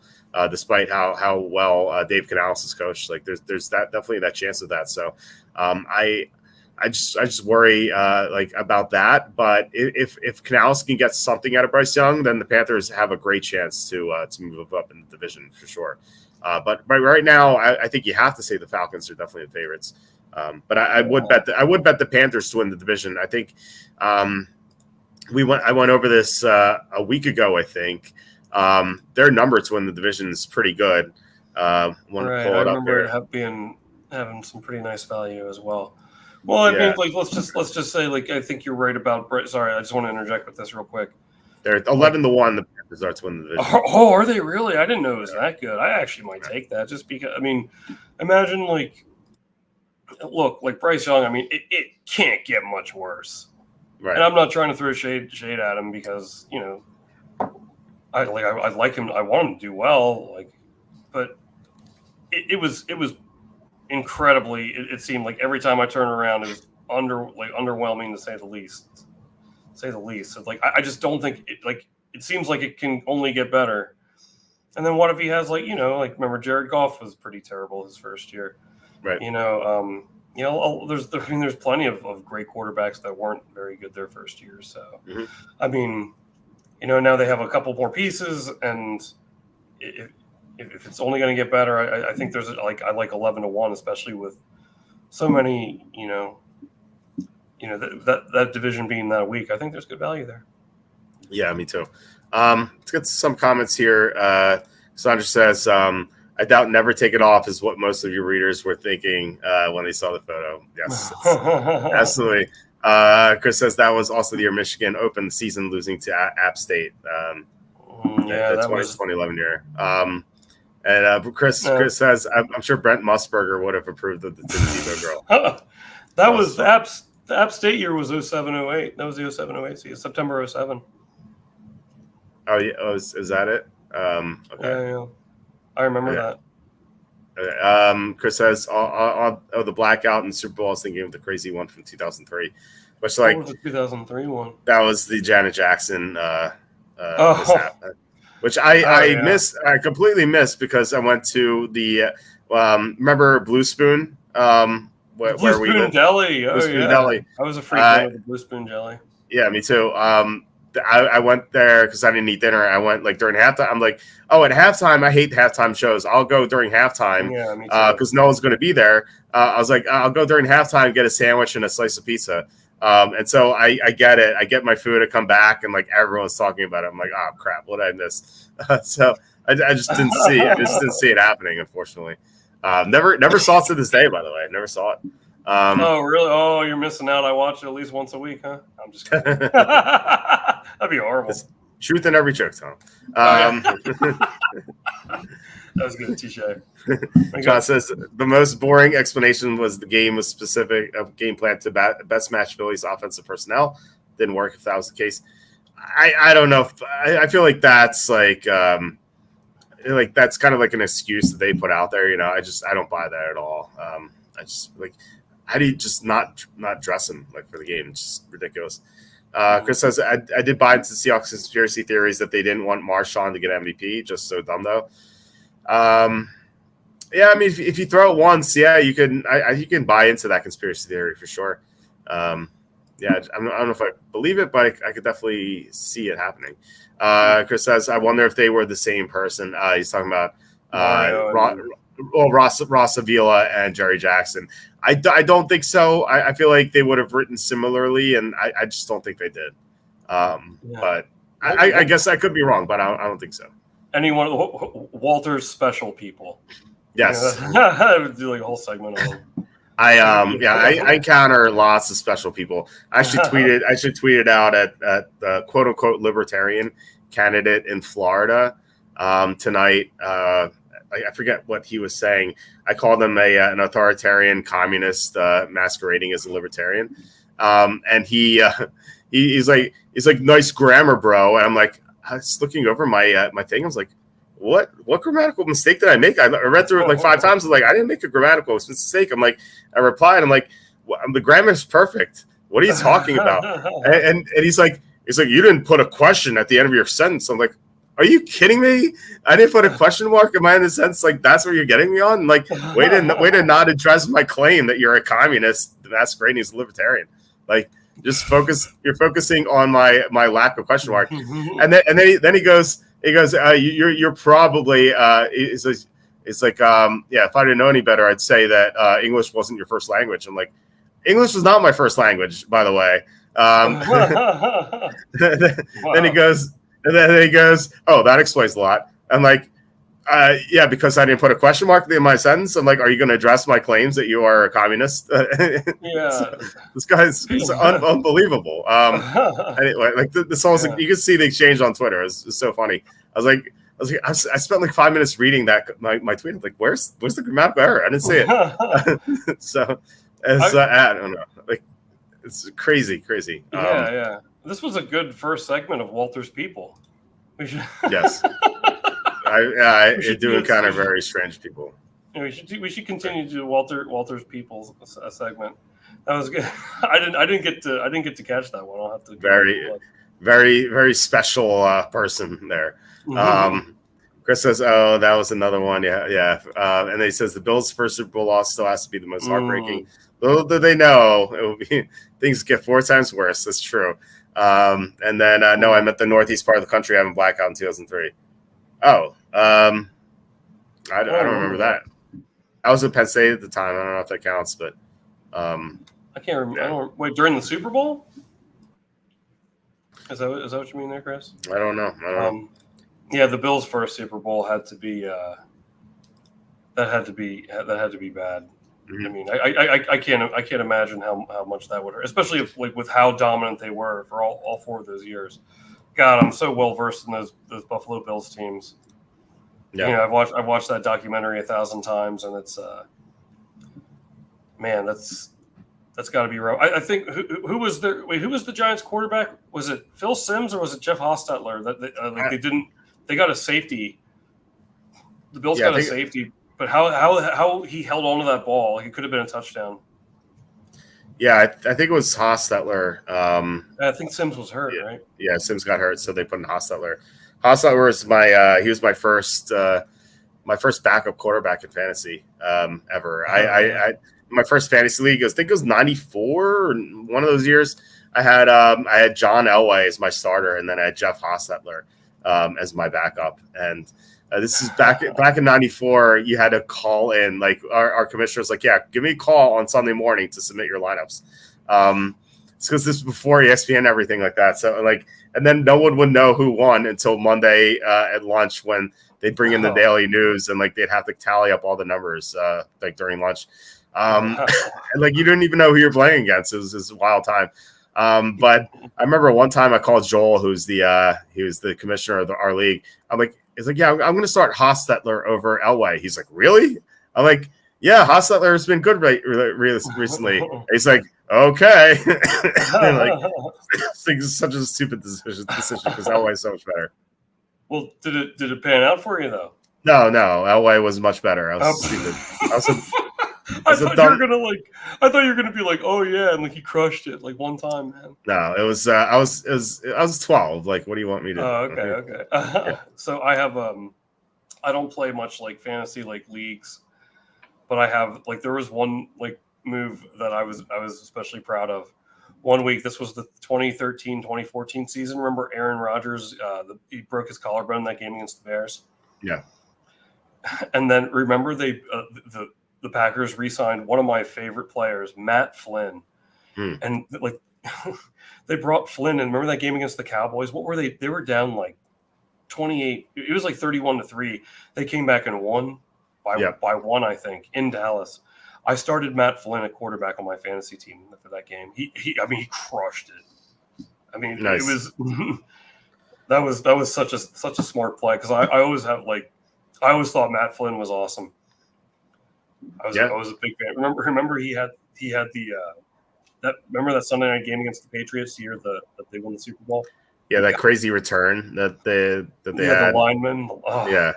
Because they were, what were they plus? I remember I took the Packers and they're plus 14 or they're at least plus 10. Yeah, they covered. They lost but covered, so it was nice. Yeah, they lost by 4. I remember, but they were on the 6-yard line. on the last play. But I just remember, like, Matt Flynn, my guy, came through against the Cowboys that time. Yep. Chris says during the late summer of 2003, not sure if it hit Pennsylvania. Yeah, I don't know. I'm not familiar with that blackout. I'm not either. Yeah, John says I was only 5 when wide right happened, so luckily God spared me from that heartbreak. Yeah, I think it was 8 when that happened. So like I don't remember it very well, but I wasn't watching football at that time. I mean, I've gone back and watched that game plenty of times. But I watched the first Super Bowl I ever watched was one of the Dallas Buffalo Super Bowls. I can't remember which one. I think the one that was a blowout. That's the first one I watched. Yeah, the first one. The second one was 30-13. Yeah, and I remember just I was at my friend Josh's house just watching the game, and like by the second half we were like chasing this cat around. This cat Romeo, which Romeo lived till like he was like 20 or something. But wow. That cat lived a long time. But we chased the cat. We were chasing the cat around because it was new at the time. Remember the Leon Lett play with Don Beebe? That was that Super Bowl. Yeah. Where he chased him down. What an iconic play. Remember when Leon Lett, that snow game on Thanksgiving against the Dolphins, when he jumped on the ball?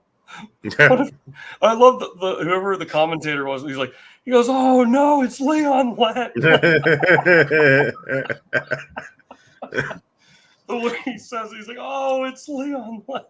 My God, not again. Poor guy. I mean, really, like the Dolphins game, maybe not as much, but that was a regular season game.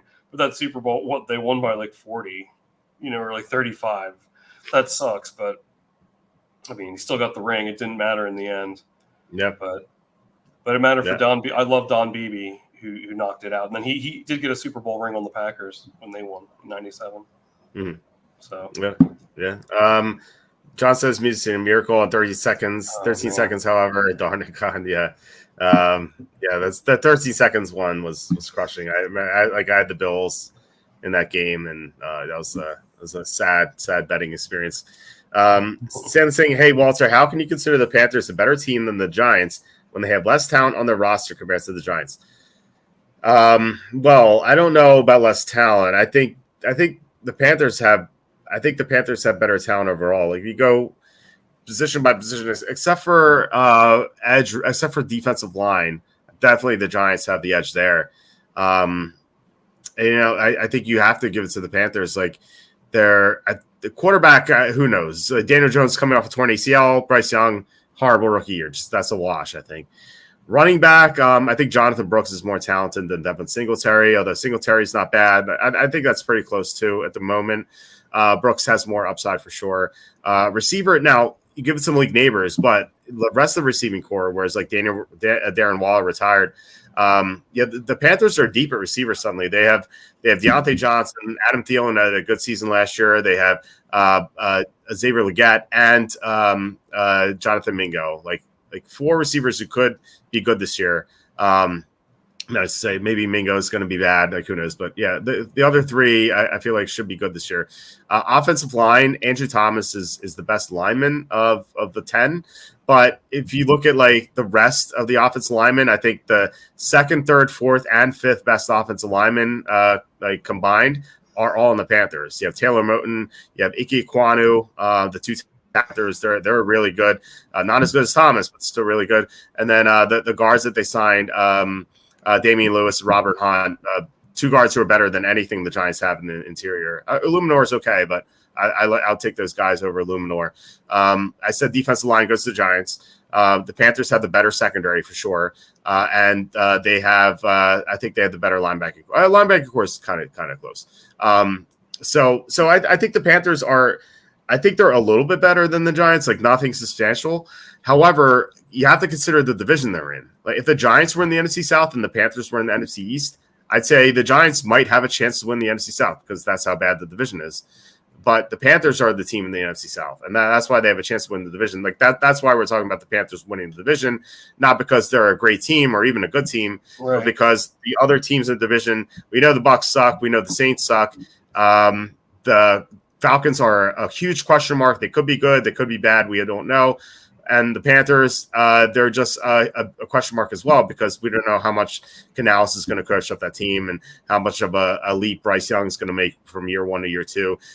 They're one of the biggest enigmas right now in the NFL. So I think that the Panthers have the upside to win 6-7 games, which could win the division in the NFC South. That's how bad the division is. Whereas like the Giants playing a tougher division, like they're going to get swept by the Eagles, probably going to get swept by the Cowboys. They'll probably split with the Redskins. So that's what 5 losses right there. So it's just a different circumstance that both teams are in, and probably, to be honest, better for the Giants in the long term, because they're going to get a great pick in the 2025 NFL draft, and they can get a quarterback to replace Daniel Jones. So it's going to be good for the Giants that they're going to be worse than the Panthers this year, record wise at least. Yeah, who do I'm looking it up right now. Who do the Falcons play week 1? They play the Steelers. They host the Steelers. They are either -3 or -2.5. We talked about. I don't know if I talked about it with you, but I like Pittsburgh there. I'd take the Steelers every day, and I don't look back, man. Yep. I think that's an easy fade. I mean, barring there's no like crazy stupid injuries in the preseason or something. Yeah, like every year there's a week 1 hype team that you could fade. Last year was the Bears. Everyone was talking about the Bears last year because Fields went nuts late in the year and fantasy wise. Mm-hmm. And then remember, like the Packers like destroy the Bears. It was even close. So every year there's a week 1 team you can fade, and I think we might have 2 this year. I think, but the Bears are being talked up again. They play the Titans. And then the Falcons play the Steelers. Both teams are favored. Hopefully we get +3 or better in Super Contest. I'd love that. I think it might be 2.5, or even if it's 2.5, I still like the Steelers. Yeah, I really the Steelers look very appealing to me. I think that's an easy fade. But I mean, I don't know. I guess you never know with the Falcons. I'm interested to see what the public sentiment's going to be, but. I mean, it's especially if the public likes the Falcons in that week 1 game, then I like the Steelers even more. So. Yeah, I was running through what I would take in the Super Contest right now. Obviously, it's still way too early. You have injuries and stuff that are going to happen, line movements, whatnot. But right now, my card at the moment would be Steelers, who are +2.5, Panthers +5 at the Saints. Talked about that one. Tennessee +4.5 against Chicago. Arizona +7 against the Bills, who had that Thursday game against Miami coming up. And then Cleveland +1 against the Cowboys at home. Somehow Dallas is favored on the road in Cleveland. I don't understand that. Those are my 5 picks at the moment. Things could change. Obviously, things will change. We'll probably have one team that has like insane injuries and just can't win. So it's always something to look out for. But that is where I'm leaning at the moment. I was just kind of running through everything to see like what I would do right now. Yeah, let me pick off a couple here for you too. I mean, the Steelers, as I just mentioned, I like Tennessee too. I don't know if I like them as much as you do, at least for now. I'm slightly interested. I'm slightly interested in the Colts, even at +1. I just think that might be possibly a good a public fade there for me. But I mean, Houston could go in there and run train too. So there's a game I don't think it'll make our card because it's not a regularly it's an early game. I love the freaking Eagles week 1, man. I think they're gonna run a damn clinic on my Packers. I mean, yeah. I like to the tune of like 38-10. Wow, why? Yeah. Why do you think it's gonna be that? It's gonna happen. It's gonna happen. It just will. I know. What? Why? Why is it because it will. Like I just know I know these things. I'm a Green Bay fan. Now, if you remember last year, it was I was always wrong to the point where I was winking at the camera because I made I was whatever I picked the Packers would do the opposite. But there's no like I'll just be shocked. Man, what is that line like? Where like the Eagles like -3 or something? Oh, -1.5. Oh my God, dude, take the Eagles. don't even joke. There's no. Yeah. That's like the easiest game I've ever seen. Here's something. Here's something Maybe I'll not add. that much. Go ahead. Something I'll add to that game. I talked about this with Jacob, and I didn't think about it when I was talking with you at the game, but then with Jacob, it kind of came to my mind. Remember when the Packers went overseas to play the Giants in London, and Matt LaFleur had like such issues like with the time change and everything like that, like he missed meetings and whatnot. Now, granted, this is like not a major time difference in Brazil, but still, he's flying overseas, and he didn't handle that well that first time. So I wonder if he's going to have some issues here, just leaving the country. Right. I think that definitely could factor in, at least on some level. But I just think this is, and historically, like especially in the Rodgers era, like Green Bay usually loses their home, or not their, but like their first game. I feel like especially if it's against a formidable opponent. Like I can't tell you how many, like they played the Seahawks week 1 in 2014. I knew they weren't going to win that game. They played the 49ers, in 2012. I knew they weren't going to win that game. I know when they're at and also everyone's going, like the Packers, like they almost beat the Niners, and they almost did. Mm-hmm. Oh, the Eagles were terrible. Like and then they were. It was one of the most pathetic playoff showings I've ever seen in that Eagles game last year against the Bucs. And so because of that, I think everyone's going to be like, oh, this game is going to be close. I think most people are going to take the Packers. Not a chance, man. I mean, and let's see if I still, like, as things stand now, because a lot of things can happen between now and then. Yeah. The Packers don't have a prayer. They don't have a prayer? I think they have a prayer. All right, I'm exaggerating now a little bit, but a little bit. Yeah, I don't see myself taking Green Bay. No way, man. They're going to get trounced. So I'll be on the Eagles as well at the moment. But yeah, it's not going to make the card because it's a game we'd have to submit early, and stupid super contest rules mean that you can't change your other picks if you submit early. Which I don't know. Right. By the way, I talked to Andy, our proxy.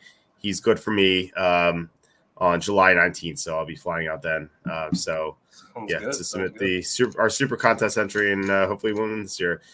Question for both of us from Stanley: What's the chances y'all think the Cowboys will win the Super Bowl with Dak Prescott? I don't think they're run very well. It's nothing to do with Prescott. I think Prescott can win the Super Bowl if he were in a great circumstance, but it's always something with Dallas. Like they're always like poorly coached, or they don't like re-sign like their players, or they lost 2 offensive linemen this offseason. They kept Mike McCarthy for some unknown reason. Where they could have had a chance to hire Bill Belichick instead. Like they just completely whiffed on that. I think it just feels like something goes wrong with Dallas, and I think they're going to have a down year this year. So it's going to be another year that Dak's not going to win. A lot of it falls on Dak, but I don't think that's quite fair. I think that like if the organization was run better, I think they may have been in contention to win. But they're just not, because they keep hiring terrible coaches. I don't know. Jerry Jones is. I think he's way too loyal to his coaches. He keeps them on. Like he kept on Wade Phillips too long. He kept on Jason Garrett too long, and like now he's keeping on Mike McCarthy too long. Just hire a good coach, Jerry. Like you haven't had a good coach in a long time. Just hire a good coach. Like since Bill Parcells, they haven't had a good coach. They need to get better in that department. And I think Jerry Jones is way too loyal to his guys, and any other like facet of life that would be admirable, but you have to be smarter about this sort of thing. Yeah, and I agree with Walt here as far as I don't think it's Dak either, but like for me it's one. No matter how good they are, because like especially in the last couple of years, we've seen them look really good at times. I remember they had Cooper Rush in there for four games a couple seasons ago or something like that. And it was 5-1 as a starter. Yeah, okay. It was even better than I thought there. So this is a really good team, but it's just one thing. And take it from me, I'm a Green Bay fan. Anytime you have Mike McCarthy involved, like in big moments, you don't know what you're going to get, man. Like he can. If there's someone to like mess it up, it's going to be him. So like, I just have a hard time backing him. Yeah, I know he did win a Super Bowl with Green Bay, but I mean, geez, like he hosed us and geez, I'll remember that that NFC Championship game against the Seahawks. I think we kicked like 2 field goals at the 1. Yeah, bro, come on, dude. He's the worst. He's the worst. I don't. It's just a horrible coach. Chris says I pulled the data on the last 33 regular season games for both Lawrence and Jones to exclude Lawrence's first season. So this is what we're talking about. So Lawrence, 8,129 yards, 7.08 YPA, 46 touchdowns, 22 interceptions, 10 fumbles. Daniel Jones, 65, 42 yards. So that's about 1,600 less, and 6.59 YPA. That's half a yard less. 27 touchdowns, 18 interceptions, 5 fumbles. Wow, so much different here. So touchdowns to turnovers for Lawrence is 46 to 32 compared to 27 to 23 for Jones. So much different there. So yeah, good call, Chris. You know, sometimes I wonder, like, especially when quarterbacks like take like a heavy sack, like especially from their blind side, how do they hold on to the ball when they do? Yeah. I don't know. That's great. Like, tough. Hey, do you think? Okay, this is something I've always thought of. Like, do you think, you know, like, let's say you're the offensive lineman and like you got beat, and like, are you like yelling at the court like he's coming? Like, do you think they're saying, or do you think it's happening so fast? They're like, hey, Aaron Rodgers, look out, man. They probably, yeah, I would assume that they do. It's just there's so much noise. Like, how do you even hear that? Like, it's just not going to be able to. That's true. That's true. No, but do you think they try?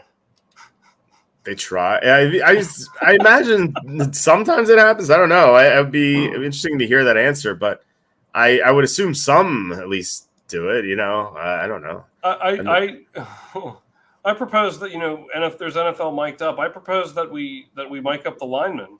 Yeah, mic up the tackles. Yeah, cool. And then see it, like, you know, we're like, hey, Kirk, he's coming for you, man. Kirk Cousins. I got beat. Yeah, like, hey, fat Jim Miller, look out. Fat Jim Miller.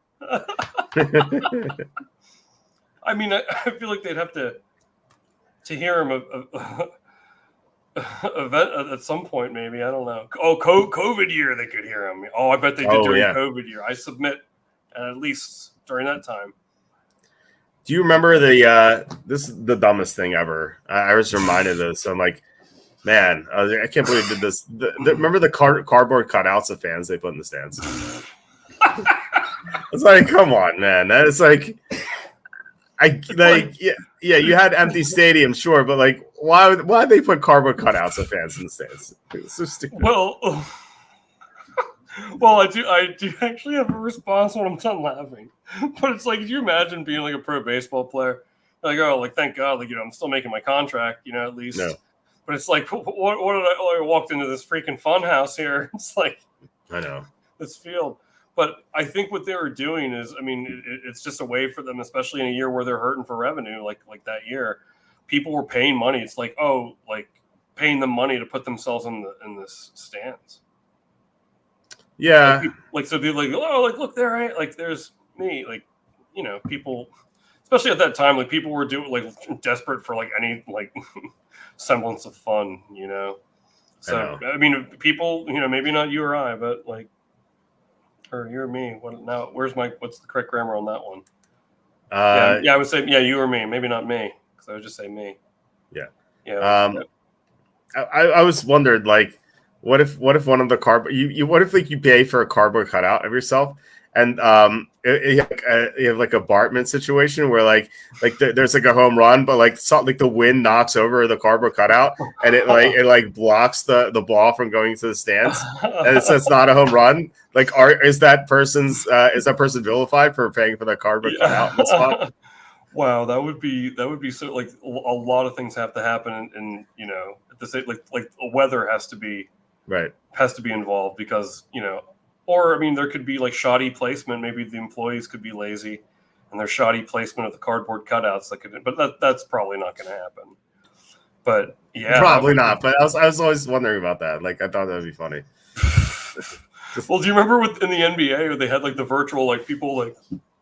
Oh God, yeah. Like, That was so freaking annoying, man. What dark times. Remember we used to make like what was that stupid game called that we were League of Legends. League of Legends. We had our lineups and DraftKings. I was like waking up at 3 a.m, like texting you to watch it. Well, I was still up from working, and then I would set my Korean baseball lineups and then go to bed. Like I'd wake up and be like, wait, let me check my lineup. It's so bad. It was interesting for a little bit though, but yeah, that whole NBA Finals, like, I still can't believe the Lakers won that year. They were not that good, man. Well, it really helped them that they had time off because they had two older guys.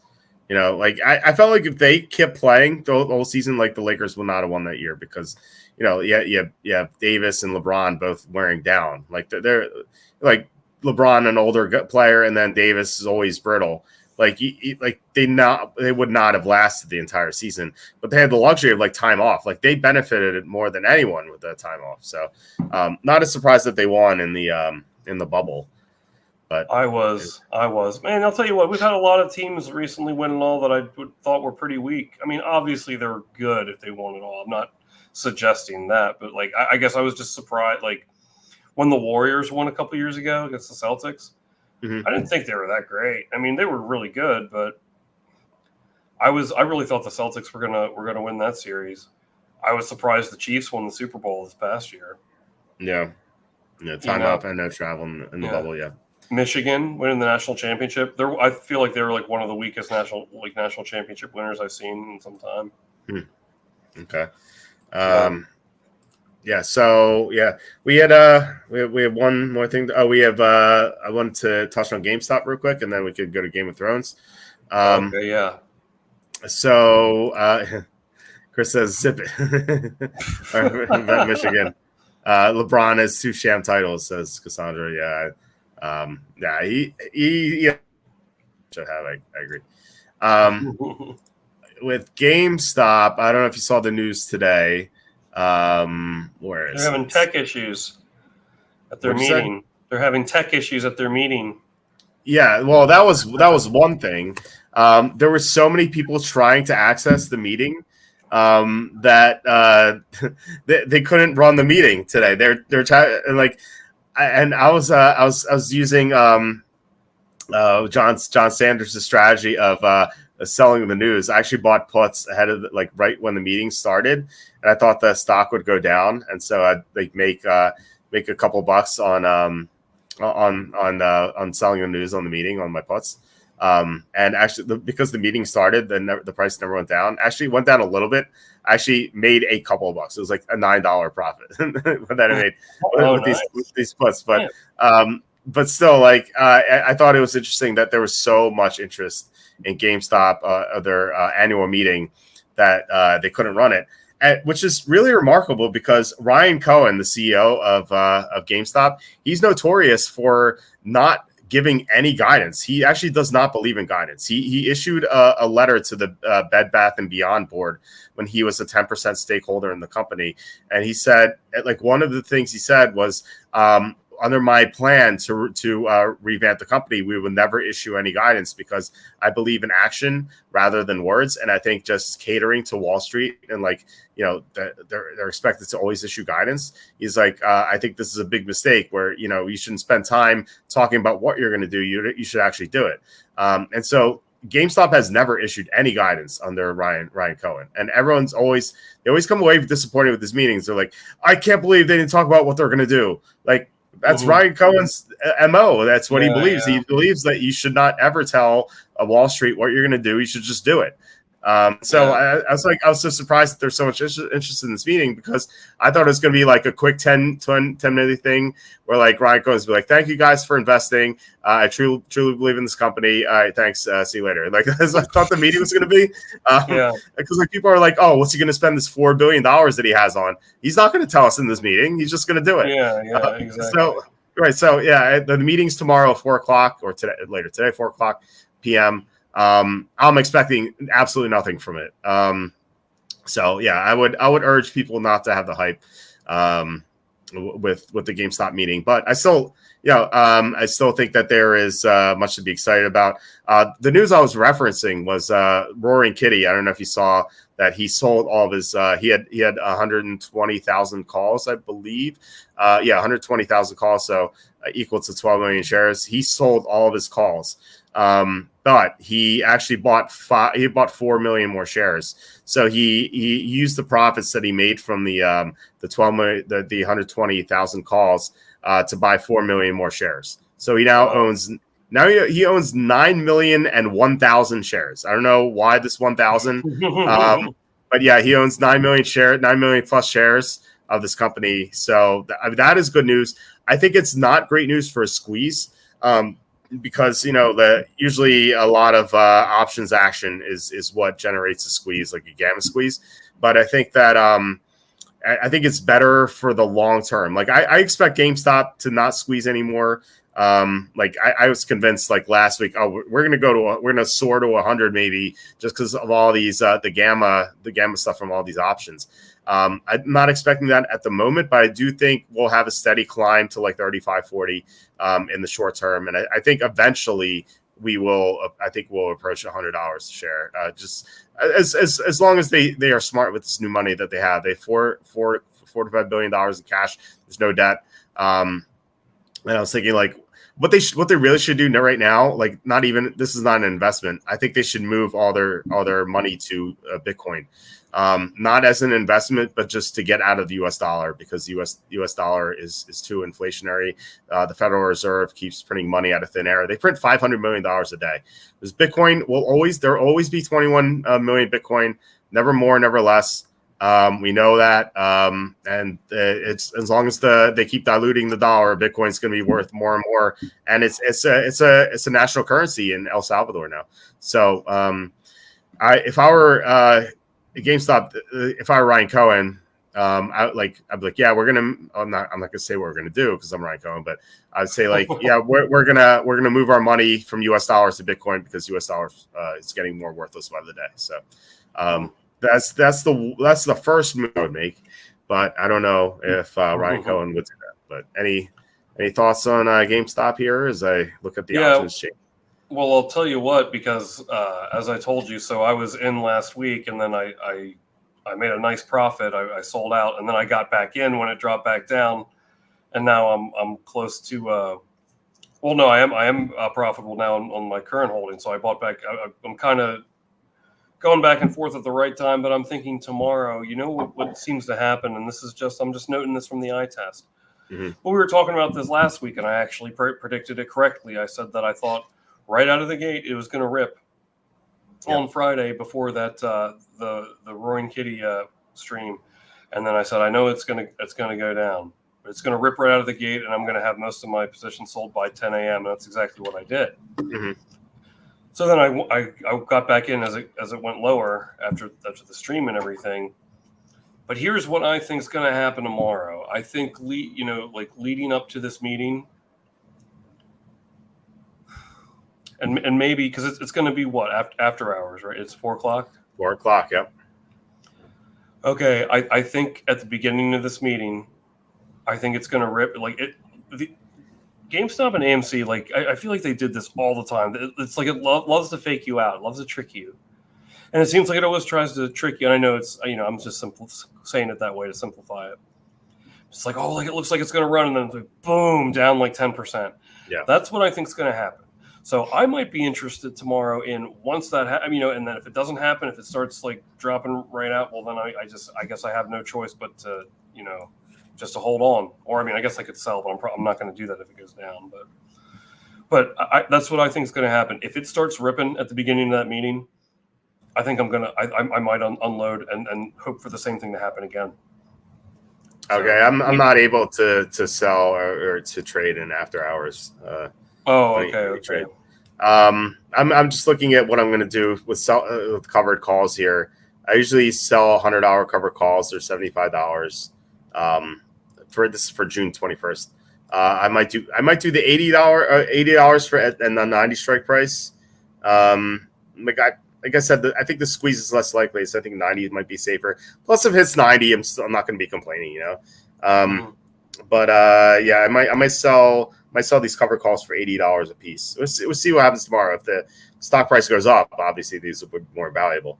But that's what I need to do tomorrow, because I'm going to buy back the June 14th calls that are I sold them for like between $60 and $80 or $60 to $90.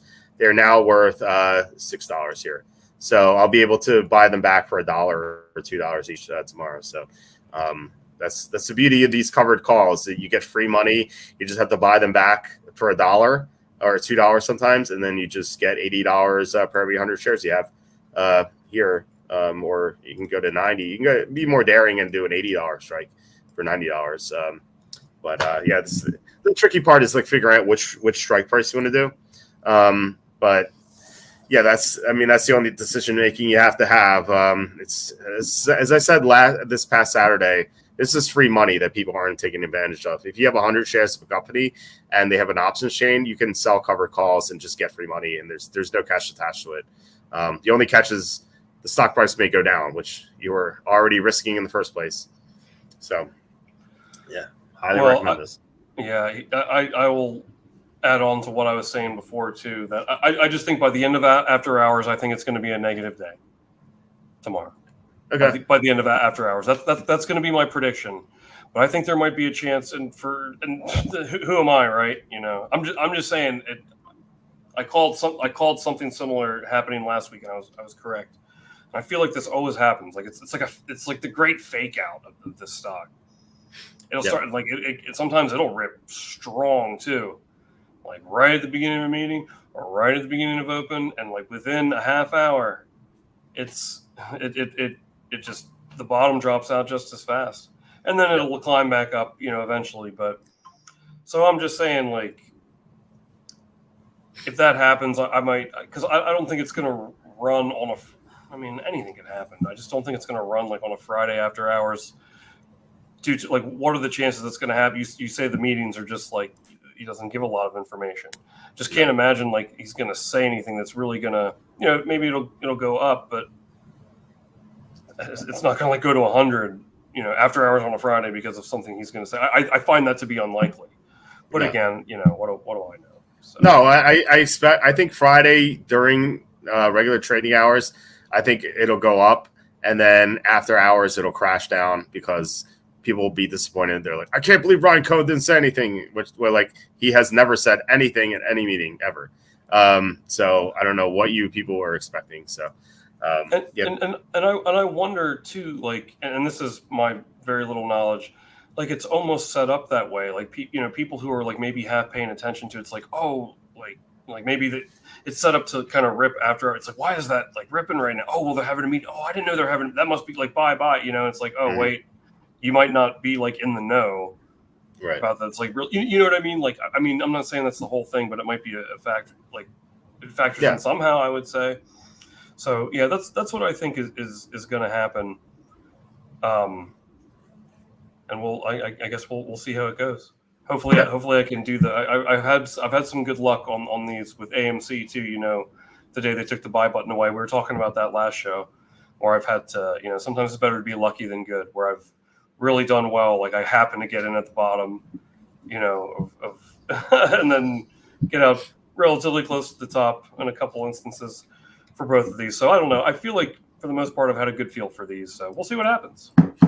I wish AMC were run by a competent CEO, because they have some juicy options that you can sell for cover calls on. Like a $12 strike here is $11. Which like it's obviously a lot less than those $80, but you're talking about instead of spending $2,800 for 100 shares, you're only talking about $514 for 100 shares here. So you get back $11 here for a $12 cover call, which seems, that's just free money really. So I was thinking about it. I was like, yeah, I was like, the thought popped in my head when I was putting my daughter for a nap. I was just like, when you're sitting alone in the dark room, all you could do is think. And I was like, man, I was like, yeah, I could just buy a few hundred shares of AMC, just make free money off the cover calls. And then I'm like, but Adam Aaron is going to dilute into oblivion, and we're going to have to do another reverse split. So yeah, best not to do that and just buy GameStop instead for that strategy. It just sucks that he's so stupid or corrupt. I can't decide if he's dumb or corrupt. It might be both. Well, it's been interesting too, because remember a few years ago, these two stocks used to always run together. Yep. And I've seen it in the last few weeks a time or two, but then sometimes not. Mm-hmm. So it's kind of I don't know. It's kind of. I mean, it's still on my list, but I haven't meddled in it in some time. Yeah, I compared it to the dorky kid brother of your friend that is forced to hang out with you. That's what AMC feels like. Yeah, that's a good analogy. Yeah, like I said, I wish they were run by a competent person because there's a lot of hype, and if there's a lot of hype in the stock, there's a lot of premium attached to the calls, and you can make a lot of money that way with the cover calls. As you see in GameStop, here's $80 a contract, every week. If you have 10, if you have 1,000 shares, here's $800 for the week. It feels good. Feels good to get free money. That's $3,200 a month. Like, it's good to live off of. So, it's insane. Now, like I can't believe I didn't know about this sooner with these cover calls. Free money. There's no risk attached to it. You can see my whole spiel on the cover calls on Saturday's show. We have a couple of comments here. Then we'll get to Game of Thrones. LeBron talked about that. Chris said Michigan defense was top tier plus the rushing attack. Yeah, it's like I kind of get like the JJ McCarthy was so underwhelming. By the way, Sam Darnold was named starter for the Vikings. Nice. Yeah. So I was like, luckily they didn't trade up to number 4, huh? And then who are they playing week 1? Let me just look real quick. The Giants. So can't really fade them. Yeah. Okay, sorry. We get back to the comments here. Chris says for LeBron, 4 sham titles. For his first came after a lockout, then the Ray Allen miracle, Draymond kicking nuts, and the bubble. Yeah, I can't. There's so many people who compare LeBron to Jordan. There's the one guy who works for. I don't know if he works for ESPN or he works for one of the big networks. I can't remember his name. He's let's say Jason something. I'll look it up right now. But he's like a well-known guy with like hundreds of thousands of Jason McIntyre. He works. Who does he work for? He has a lot of followers. He works for Fox Sports. He always says stuff like, "Oh, you can't like LeBron much better than Jordan," or "LeBron definitely better than Jordan." And I'm like, "Are you stupid? What are you talking about?" I know. No, you can't say that. I think you compare LeBron to someone's Magic Johnson. That's the comparison. Is LeBron better than Magic, or is Magic better than LeBron? I think you can make that argument. I think, but no way with Jordan. Jordan was better. I find that most of the people that not all, most of the people that I hear make the argument for LeBron didn't really watch Michael Jordan growing up, and I guess we have our own generational version of that too, right? There used to be this when I used to work at this pizza shop. Used to be this guy. He was 85 years old. He was a friend of. He used to own it. Anyhow, he would come in there and watch movies with us, and we had a TV in the lobby, and he would be like, "No, Wilt Chamberlain's the GOAT." So to him, he probably thinks well, you didn't get to watch it. When I say that to people, it's you didn't get to actually watch. You see in highlights and stuff, and you probably, hopefully, done your research. How many people are saying that that didn't do their research either, or never know what Jordan did from lore, but never really watched a game. Mm-hmm. You know what I mean? So and I'm probably guilty with that, because Wilt Chamberlain, it was great, but I'm good. Someone like me, my age, I'm going to be no, Jordan was better. Well, yeah, we didn't get to watch Wilt at all, or Bill Russell for that matter. We just weren't alive back then. It's what are you going to do? We can only see highlights if there are any, and just look at stats. It's way too difficult to make the comparison. So I'll never say that Wilt is better than Jordan or Jordan's better than Wilt. I just can't make that. I just don't have the knowledge to say that. But in my lifetime, Jordan is the best I've ever seen, and there's no doubting that. In fact, I think I'd put Kobe ahead of LeBron. Oh, really? I think I have LeBron 3, Kobe 2nd. Oh, wow. Okay. And honestly, if Shaq was in shape his whole career, I think he'd be 2nd. But there's way too many seasons where Shaq was just fat and just not 100%. Yeah. But would you make him like the best center of your lifetime? Yeah, I mean, if Shaq, like when Shaq was in shape, no one could stop him. No one. Like he was like unbelievable when he was in shape. Unfortunately, like I said, way too many seasons where he was just fat and just exhausted during the second half. Too often. Hakeem Olajuwon. Yeah, no, Hakeem was amazing. I put Shaq over Hakeem. Like prime Shaq in top shape, I think was better than Hakeem. But I thought Hakeem long term was I think better than Shaq because Hakeem was never out of shape. You know, he's always at the top of his game until the end, obviously. Yeah. How about Rick Smits? good old Rick Smits. Duncan, dude, I love Smits, the Duncan Dutchman. Yes. Like I hated Rick Smits because he was on the Pacers team that beat the Sixers twice in the playoffs. Oh right, Smits. Yeah, Reggie Miller, Rick Smits. I forget all Antonio Davis, Dale Davis. Yeah. The two Davises. Yeah, it's just you know who I loved was Detlef Schrempf, and he had some good days on the Sonics too. Yeah. Remember good old Detlef. Yeah. Well, remember that Pacers team that almost in the Six Bulls championship that almost beat them in that Eastern Conference final. Dude, I forgot Jalen Rose and Chris Mullin were on that team too. They were good, man. That was. Well, I don't know if Mullin was still on when they went in 2000. Yeah, that team was really. I forgot they had a team, man. They were really good. But Chris says I put Kareem second to Jordan, but what about Scott Skiles? Oh, the assists, man. What was his record? He had like 27 assists against the Nuggets. Yeah. I remember he was a good player on Tecmo NBA basketball. Yeah, that was such a great game. I love that game. Do you think Shaq was better than Patrick Ewing? Oh yeah. I know. I just want to see what you said. I was like, wait, Patrick Ewing. No, I mean, Olajuwon's the only one you could compare him to, I think, for centers. Yeah, I'm trying to think of, there's no other center that's really coming to mind that could really compare to, at least in my lifetime. Well, look, I mean, there's David Robinson. Okay. I'm not saying he's better than Shaq. Shaq's better, but he was definitely up there. Yeah, I wasn't thinking of David Robinson. Yeah. Twin Towers when Alonzo Mourning. Yeah. I love Alonzo. Isn't that crazy? Remember David Robinson got hurt, then they got the first pick and they got Duncan. That was dude, can you imagine? I mean, you don't have to imagine they had both of those on the team. Yeah, they won. Yeah, Robinson got 2 titles, 99 and 03. Yeah.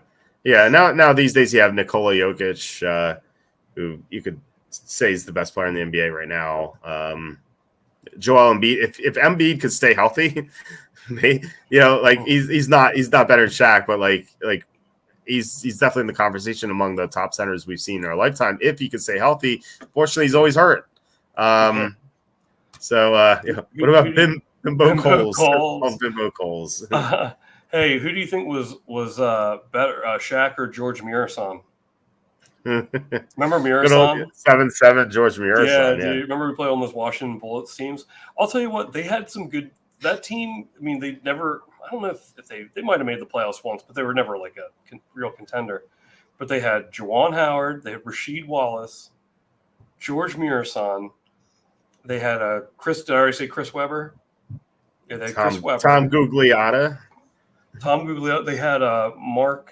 He won the 3-point competition. He's like an analyst on ESPN now.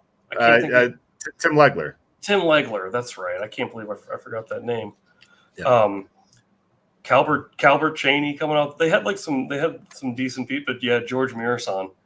That's so like 7'7". Like people think like, oh, like how could you be stopped? but like the thing that's so much body like to move like that's incredibly tall like person. That's a lot to like get around. Like it has to be. I feel like it has to be awkward on some level. Oh yeah, of course. Yeah, Sean Bradley was 7'6". Yeah. Sixers drafted him. I remember my dad and I were so excited. I was 10 years old or about to turn 10 during the 92 draft. I was so thrilled that the Sixers got Sean Bradley. And he's number 2 overall. What a disaster that was. Yeah. I heard that he was in an accident. Did you hear about this? No. Oh, 93 draft. So I was already 10. I was about to be 11. Okay. No, I did not hear. I think he's paralyzed. Is he really? That's a shame. Yeah. I should fact. I mean, he was hit. Like I think he was riding a bike or something. Yeah, he was. I'm reading this on Google. Yeah, he's riding a bike close to home. A driver violently struck him from behind. He's a traumatic spinal cord injury. That sucks. Wow. Yeah, that was a couple years ago now. Yeah. No, I always liked it. There's a good 30 for 30 short. I know I bring these up all the time on Sean Bradley, and he's just like, he's like super like religious. That would BYU, guy. Yeah, like man of faith, I guess is the way to put it. Yeah, but like, you can tell like he's just like a decent guy. And he was like, he's like everyone said that I was gonna be like, I'm gonna like, change the NBA. He's like, I just was there to do my job. Like he was kind of, didn't really buy into it. As much as everyone else kind of hyped him up. So he was got criticized for being soft. Mm-hmm. And I remember like, everyone wanted him to be tougher, and I remember like he would sometimes like it almost seemed like he was feigning like toughness. Like he'd grab a rebound and he'd be like, oh, like I got this rebound. Right, and like he would just be like, oh, now I'm tough because I did that move. Yeah. And, like, yeah. Remember Greg Ostertag? The Utah Jazz center. I remember one time he was like getting like I think he missed like 2 layups, and the late great Bill Walton was commentating, and Bill Walton just goes, "Make a layup." Yeah. Chris, I remember Sean Bradley's other major incident when he lost his talent to the Monstars. Oh, that's right. I remember thinking when I was watching that movie, I was like, yeah, what talent did they take?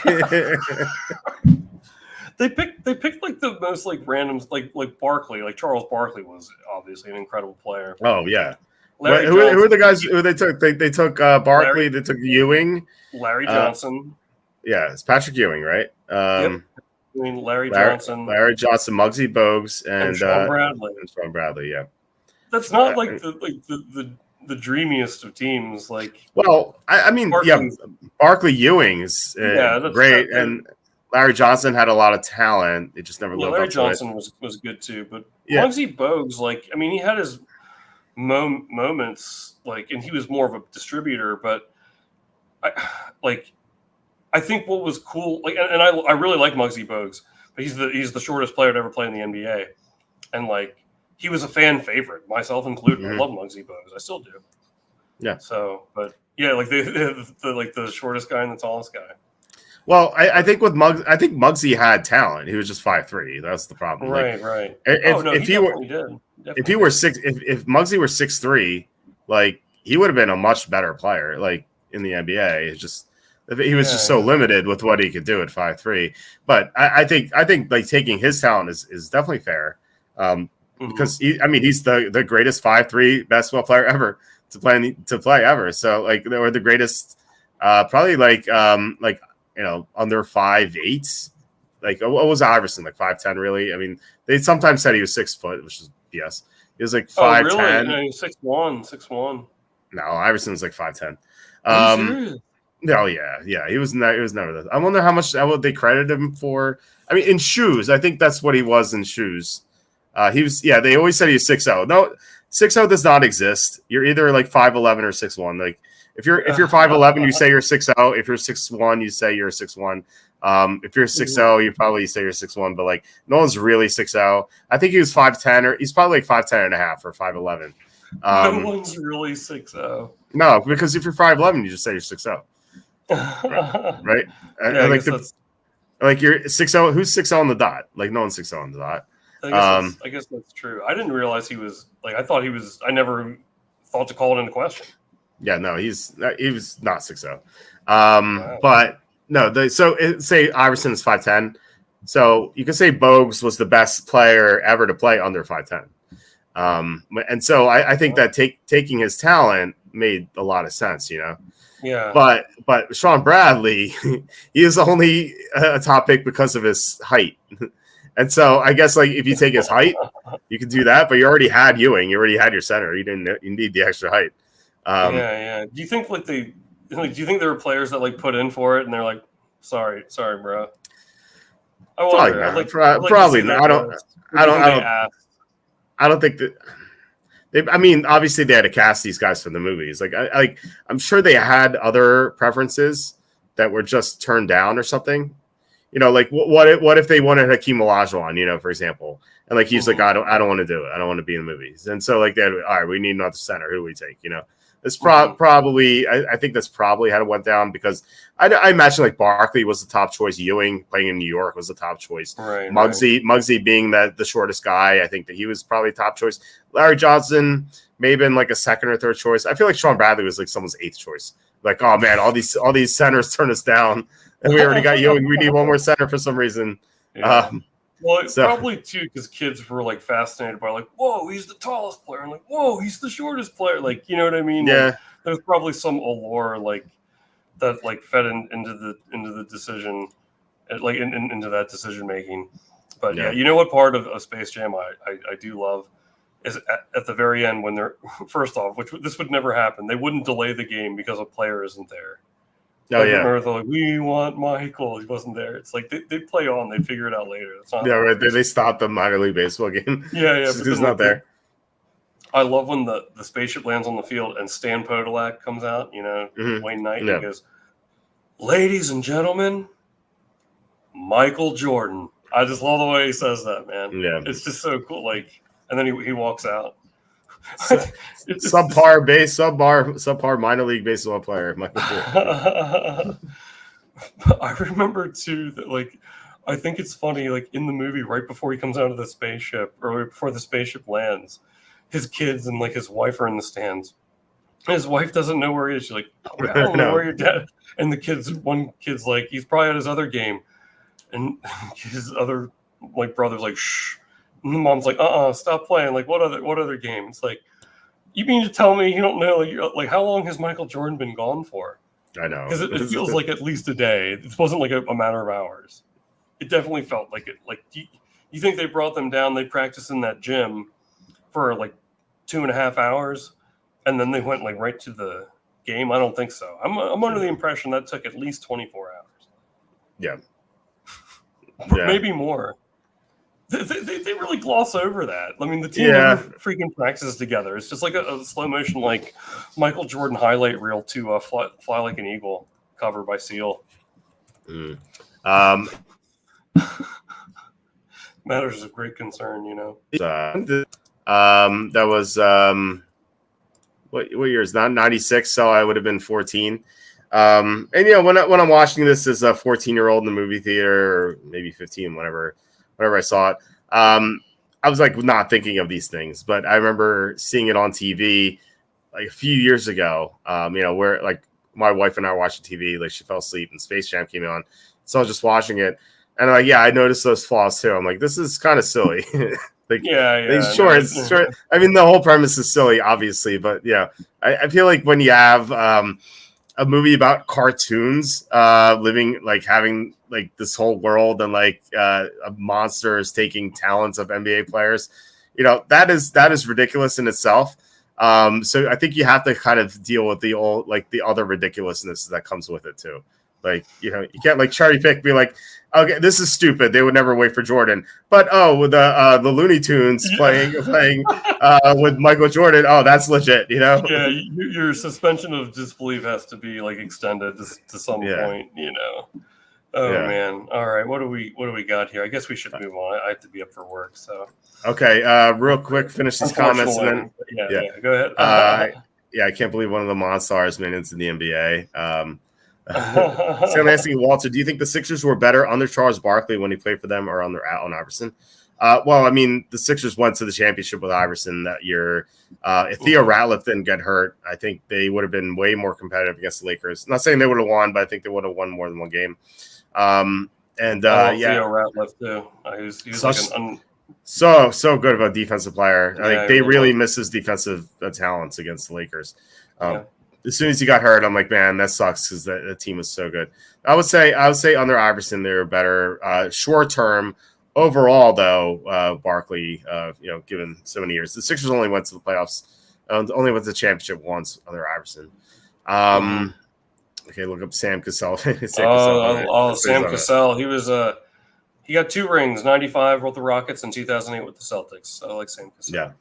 Yeah. Chris says Larry Johnson was his peak for marketability. Those were the Grandmama days. The Grandmama commercials. Those are funny. I remember those.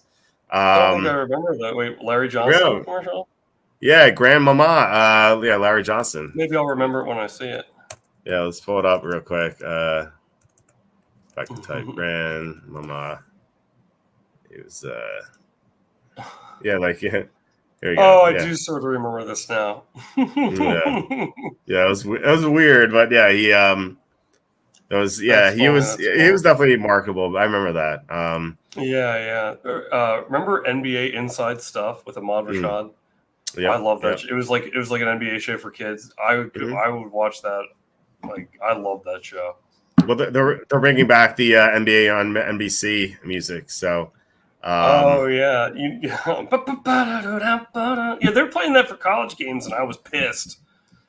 I don't want them doing that. That should stay with NBA on NBC forever. The guy who wrote that song, I read this article. Such iconic music. The guy who wrote that song, he wrote it back in like the 80s, so there's no cell phones. He found out he was out on business, and he called his home and just left a message on his own answering machine singing that song so he wouldn't forget it. Nice. I thought that was so cool. I love that music because that was like the golden age of the NBA. When you heard that music, know a good game was going to be happening here. It was so great. Stanley asking, would you agree with how the AFC East goes? Dolphins first, Bills second, Jets third, Patriots fourth. I think Patriots definitely fourth. You could order Dolphins, Bills, Jets in any order you want, and it makes sense. I think all 3 teams are equal.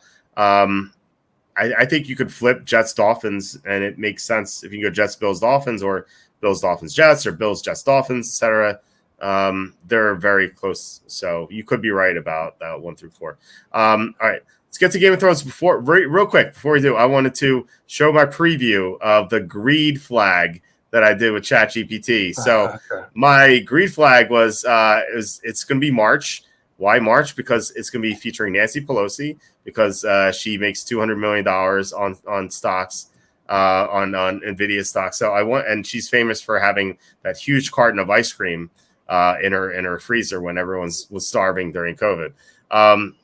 So I wanted to make a flag of Nancy Pelosi holding an ice cream cone and NVIDIA stock, or I said NVIDIA stock or NVIDIA chips, right? So this is what I typed into ChatGPT, and obviously you can't say I want a picture of Nancy Pelosi that says it's a violation of terms. So what I did was I was like, can you describe Nancy Pelosi for me? And it gave me these bullet points. And I was like, I would like to make a figure named Nancy Stock Trader, and she's going to have these features. And I just read back whatever it gave to me.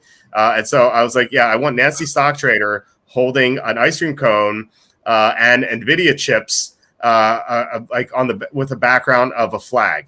Okay, so this is not my final take, and you'll see why. It is absurd, and this is like the problem with ChatGPT. Oh my God.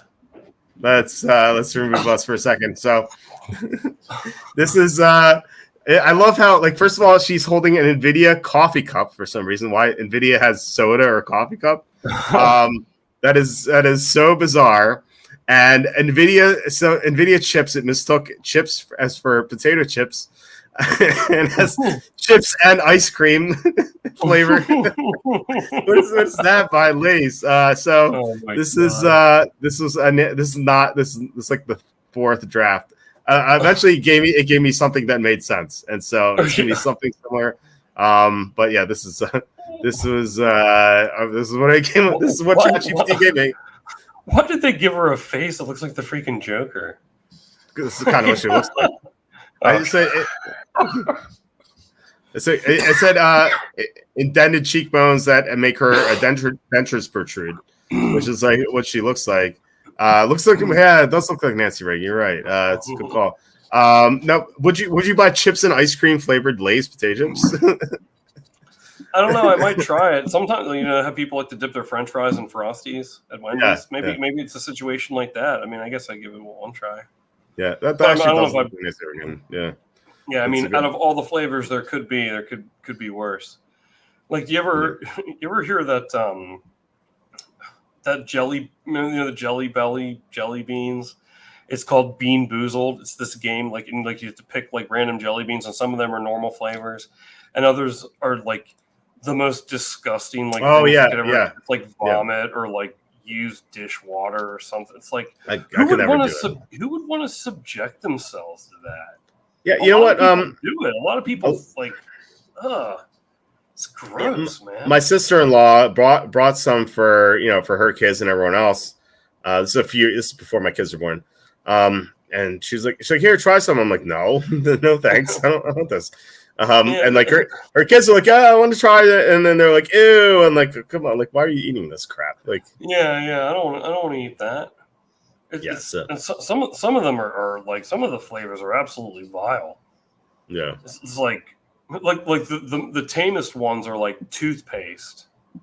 Yeah, like that was like one of the best ones. That was one that I would consider doing.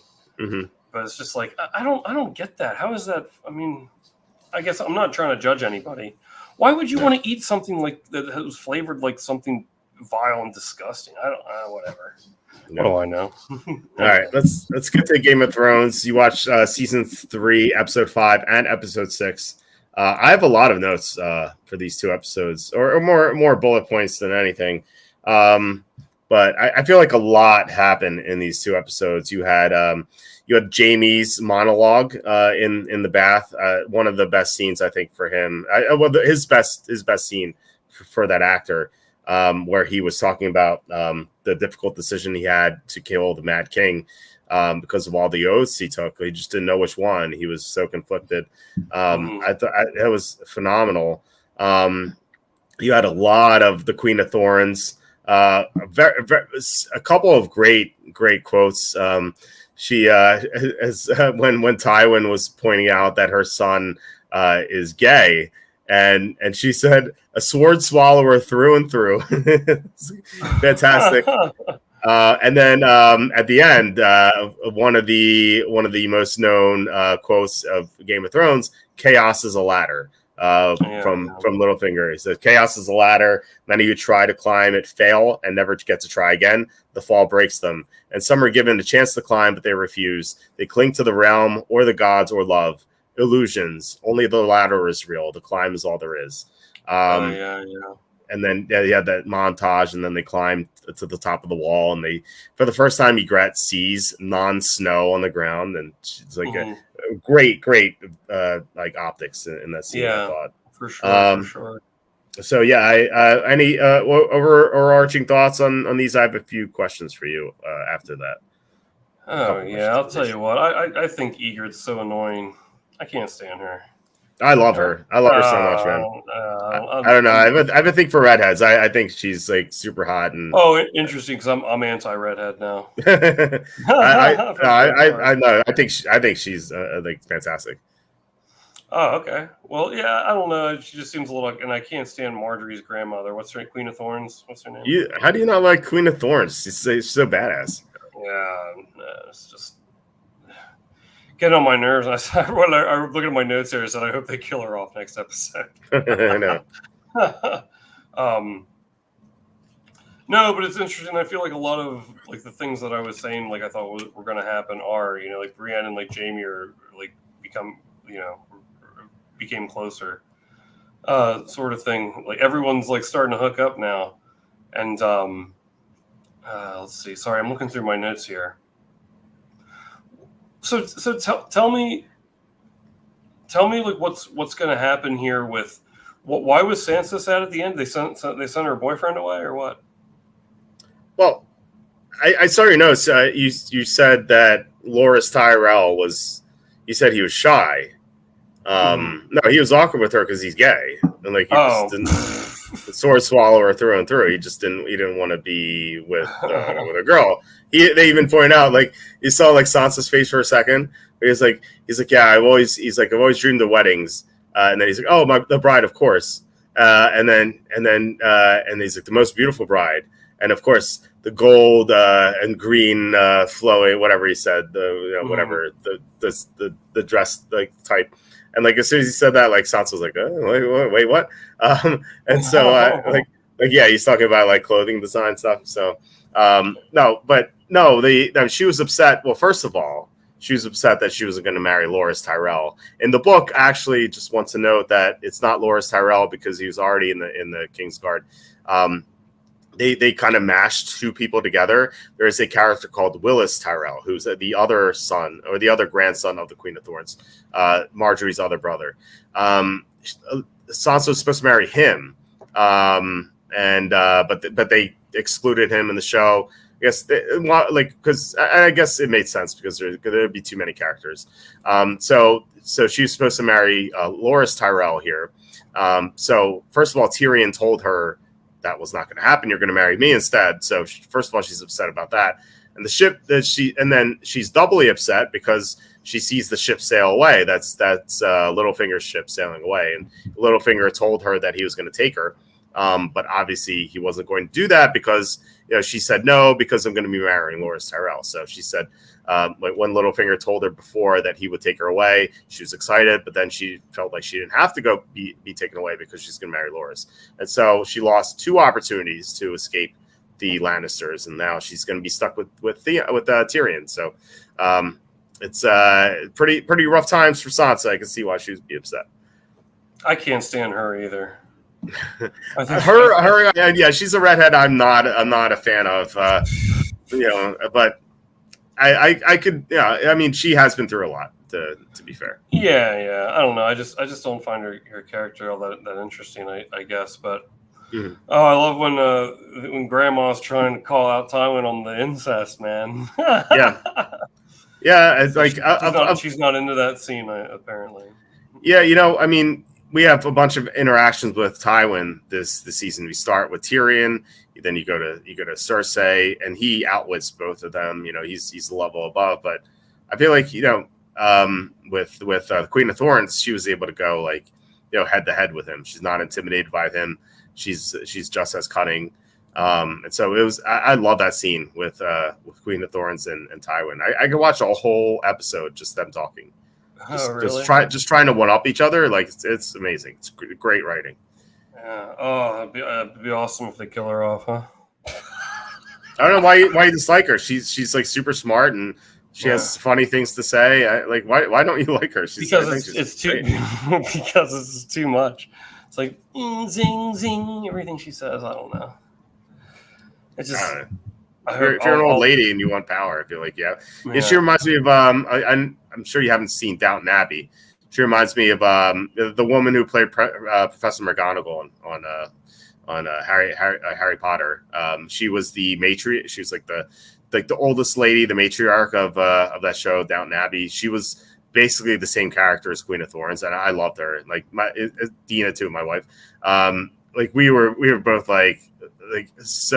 we thought she was hilarious, and so she's probably the best character in Downton Abbey. So I never saw that.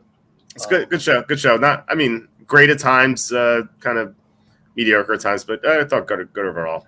Weird circumstances there with the marriage and trying to keep the power. Like the girl has to marry her cousin, just to keep the power. But it's like a third or fourth cousin, but it's like, oh, cousin, I love you. It's kind of weird. It's very, very weird. which is I don't know.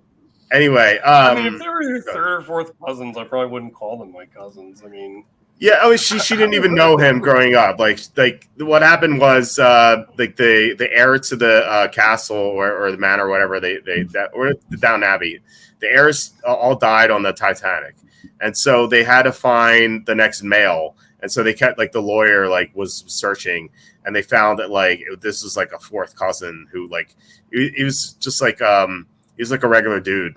Like he was just going to work in a factory or something, or maybe he's going to be like a lawyer or something. And they show up to his house, and they're like, "Oh, you're the heir to Downton Abbey." He's like, "What? What's that?"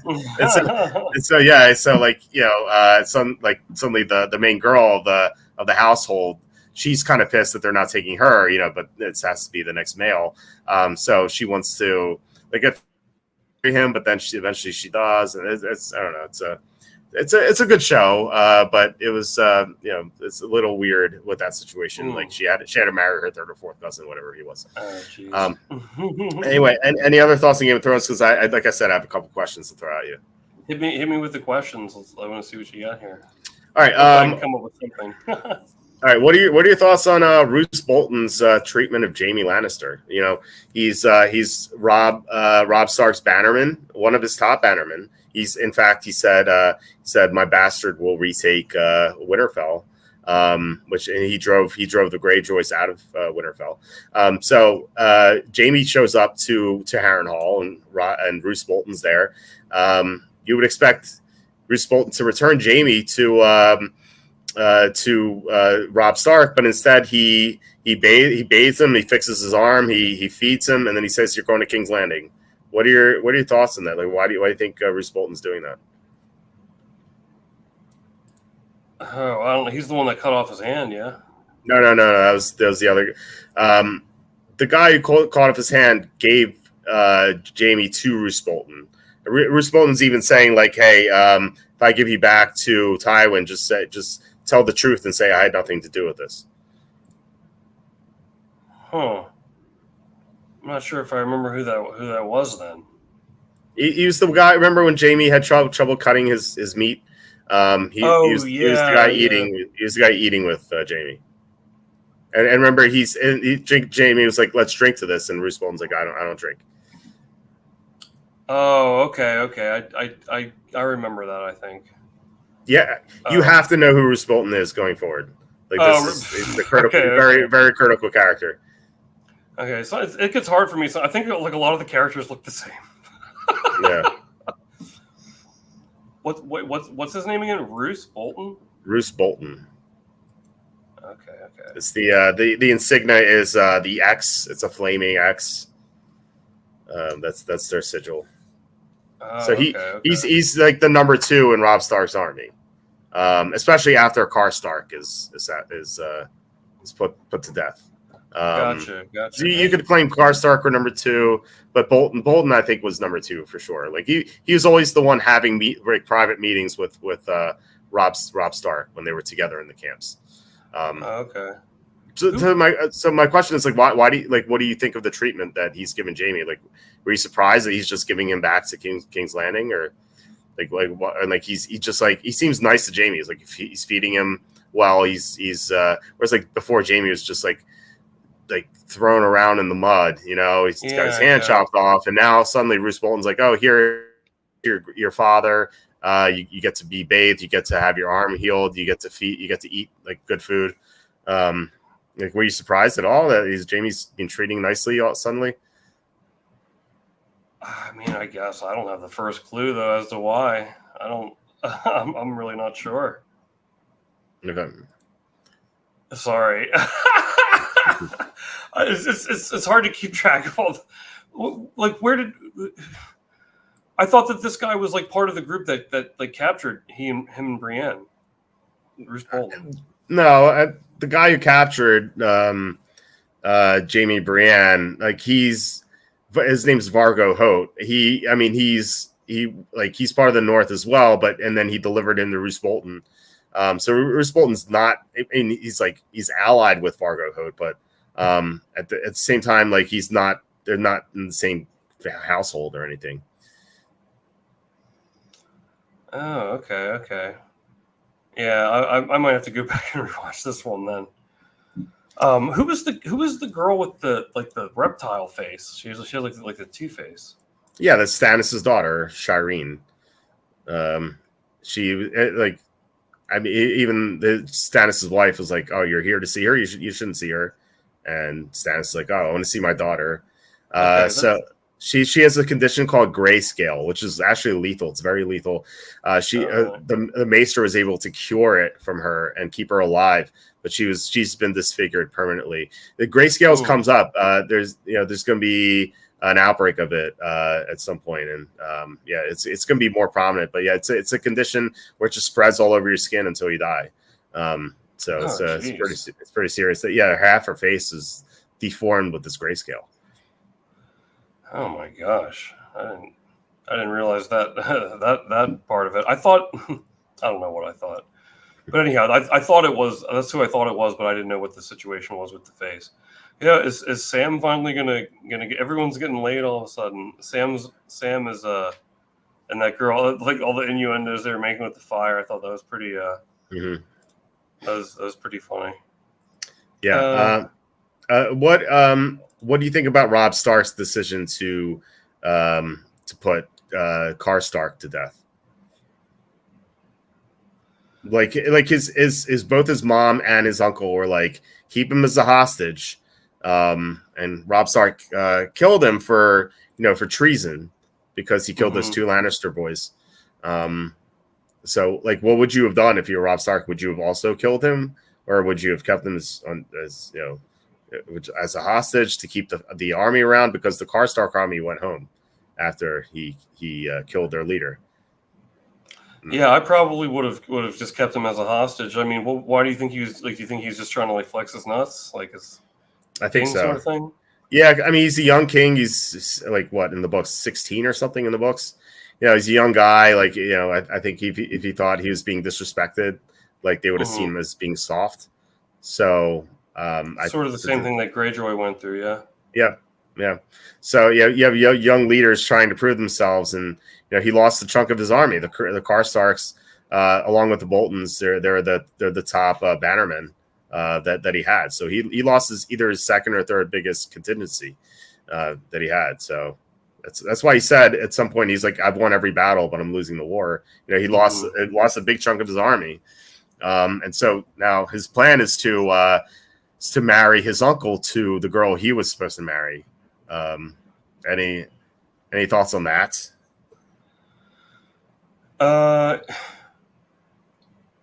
Yeah, I mean, other than it's kind of like what kind of deal is that? It's like, hey, like you're supposed to marry the daughter. It's like, well, here's something like he's related to me, right? Is that good enough? Like, what I guess like that part I wasn't sure about, because it's like, how does that?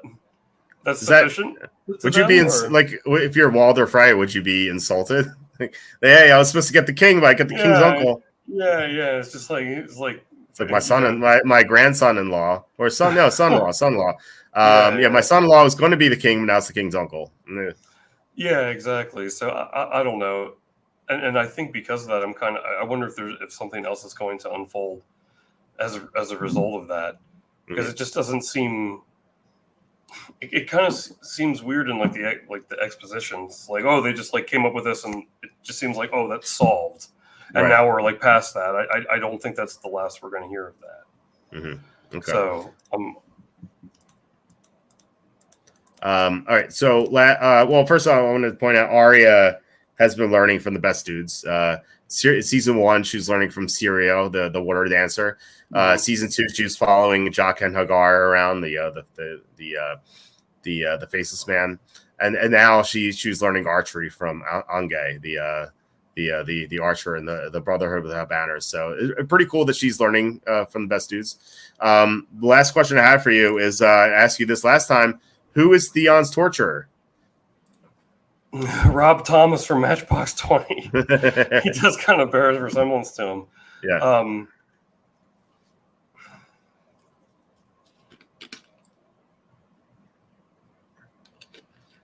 Because Theon was guessing, and he was like, "This, you're a Karstark," and then the guy was like, "Yeah," Except you didn't ask if I was a liar. I thought that was great. It's not. I don't know, man. It's not that faceless man, is it? That's What? What'd you say? What's the name of the faceless man again? Jock and Hagar? Yeah, it's not him, right? No, it's not Jock and Hagar. Okay.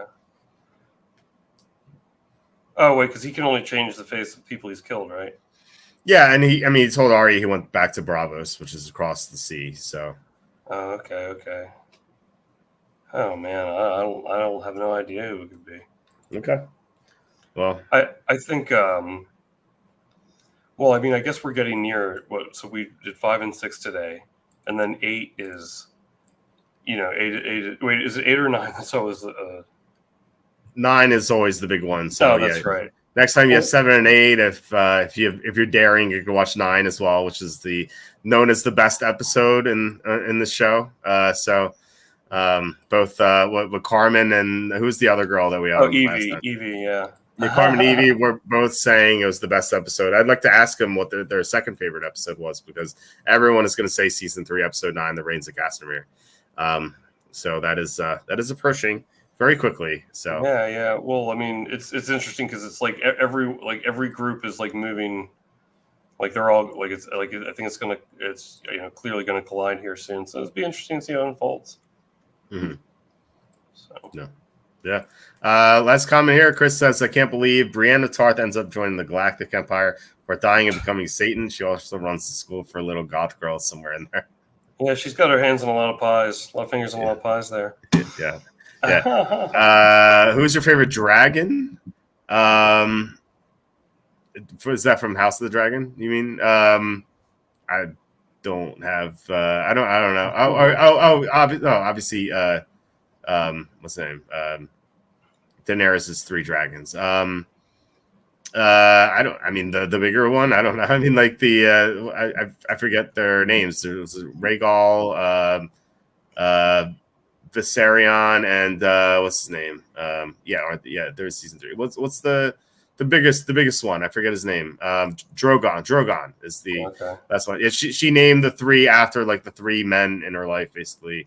Viserion after Viserys, her brother. Drogon after Khal Drogo, and I can't remember the last one. Obviously Drogon. Yeah, Drogon's the best one. He's the biggest one. That's the one that she rides. She named them after the 3 men in her life. So, I'm gonna go with Spyro. Spyro. I haven't thought of that game in a while. Yeah, I never played it. I know of it though. Yeah. I know of it. Yeah. So, Drogon, Rhaegal, and Viserion. Viserion after her brother Viserys. Drogon after Khal Drogo. Rhaegal after her uncle Rhaegar Targaryen. So, So those are so that's it for this episode. Thanks so much, guys, for commenting, watching. Really appreciate it. Thanks so much to Germ for the 555 super chat and Carmen for the $4 super sticker. Yeah, really appreciate you guys. Thank you so much. Spyro Remastered on Switch never played either, and never have. We're approaching 3 hours here. I thought we were at like an hour 47. That's I know. Great. I know it goes by very quickly. So I promised everyone a long episode yesterday when I said like yesterday's episode was like only 55 minutes. I'm like, we're gonna have a long banger tonight. So it's exactly what we had here. So once again, thanks guys.